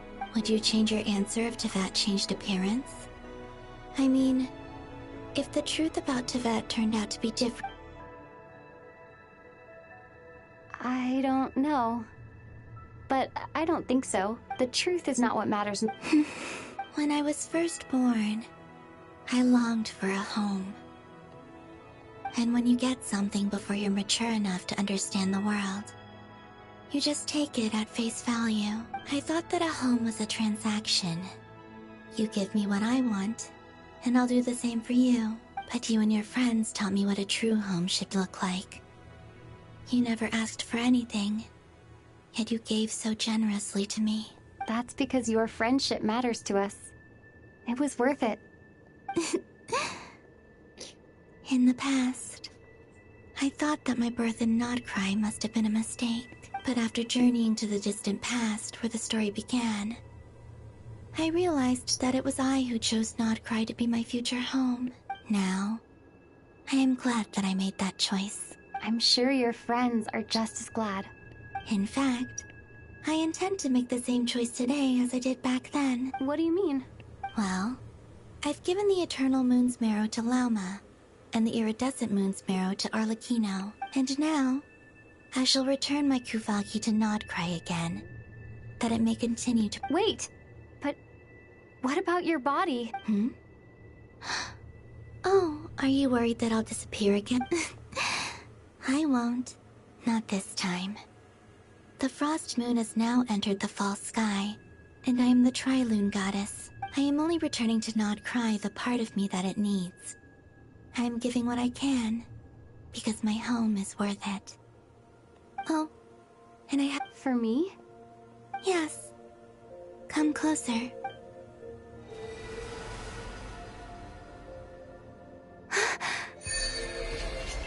Whoa, what?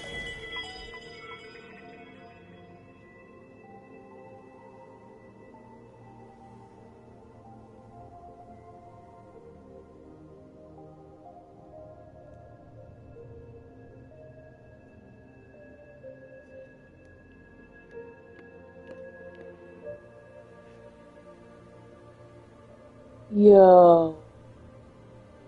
What was that? I lifted some of the restrictions this world placed on you. I trust this will help in your future adventures. My power. It feels like it's grown.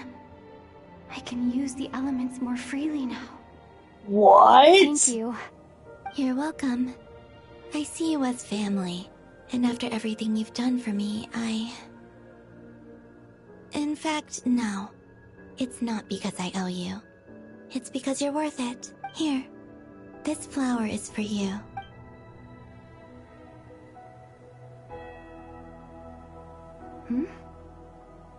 Isn't this a moon prayer blossom? Yes. Don't worry. You will never see these flowers lose their color again. I'm finally discovering the joy of giving. How I wish I'd learned this sooner.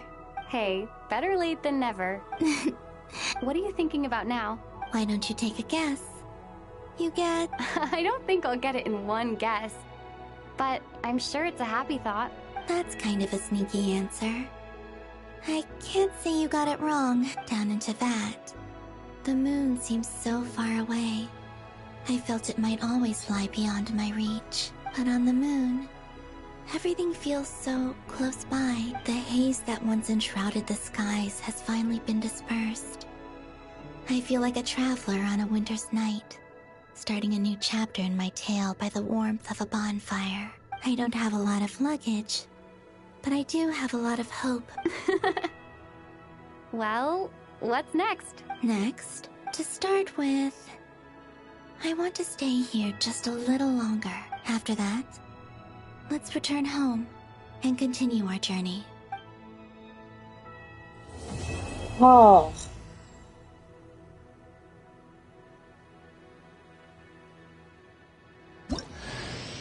These clothes bring back so many memories.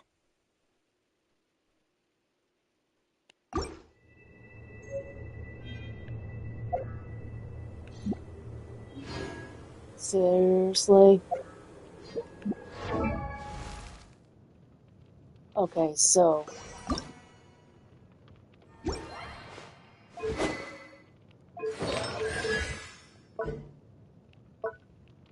Holy shit.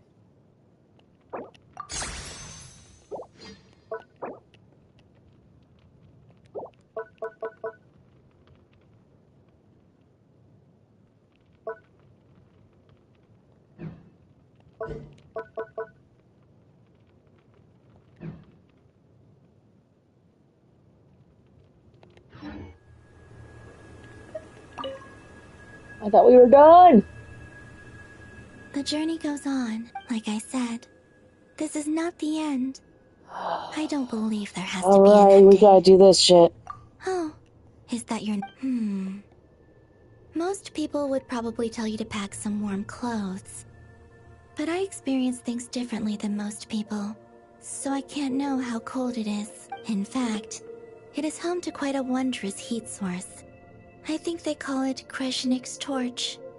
Every city in Snezhnaya is built around one of those. I sensed the energy it gave off as I was passing by on a railway train. It felt... grand and distant. I also recommend the Korolievsky troupe in Snezhnograd. They give performances quite regularly, and entry was free for harbingers. I liked them a lot. Ice cold and sharp. Crystal clear in some ways, yet profoundly unfathomable in others. Like the thick layer of ice on top of a frozen lake. That's just the impression that Tsaritsa gives me. I was never able to glimpse what truly lies beneath that icy exterior. In fact, I don't think the people of Snezhnaya even know what kind of power their god wields. Maybe that's because the Tsaritsa herself has never acknowledged, nor accepted that power. There's Regrator, the Rooster, and the Jester. Between them, they control a lot of what happens in Snezhnaya.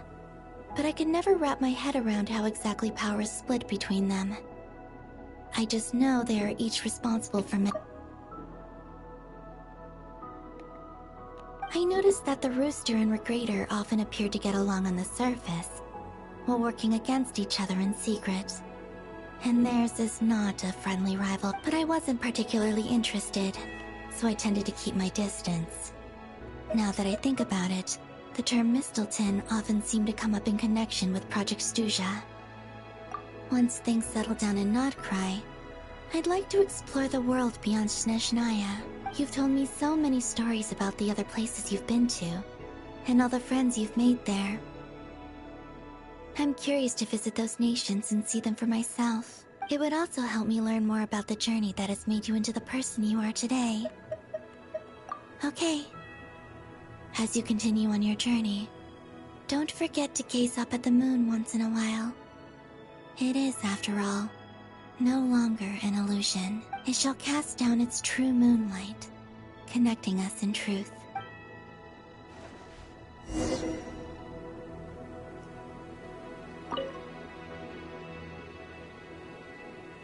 The journey goes on. Like I said, this is not the end. Okay. It shall cast down its So how do we return home?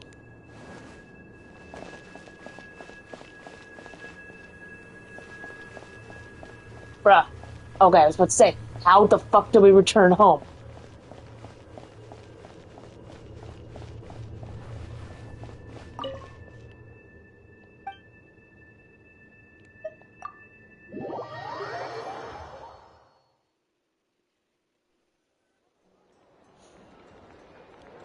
To Jean, acting Grand Master of the Knights of Favonius. This preamble is such a pain to write. It's probably high time we got rid of this acting business.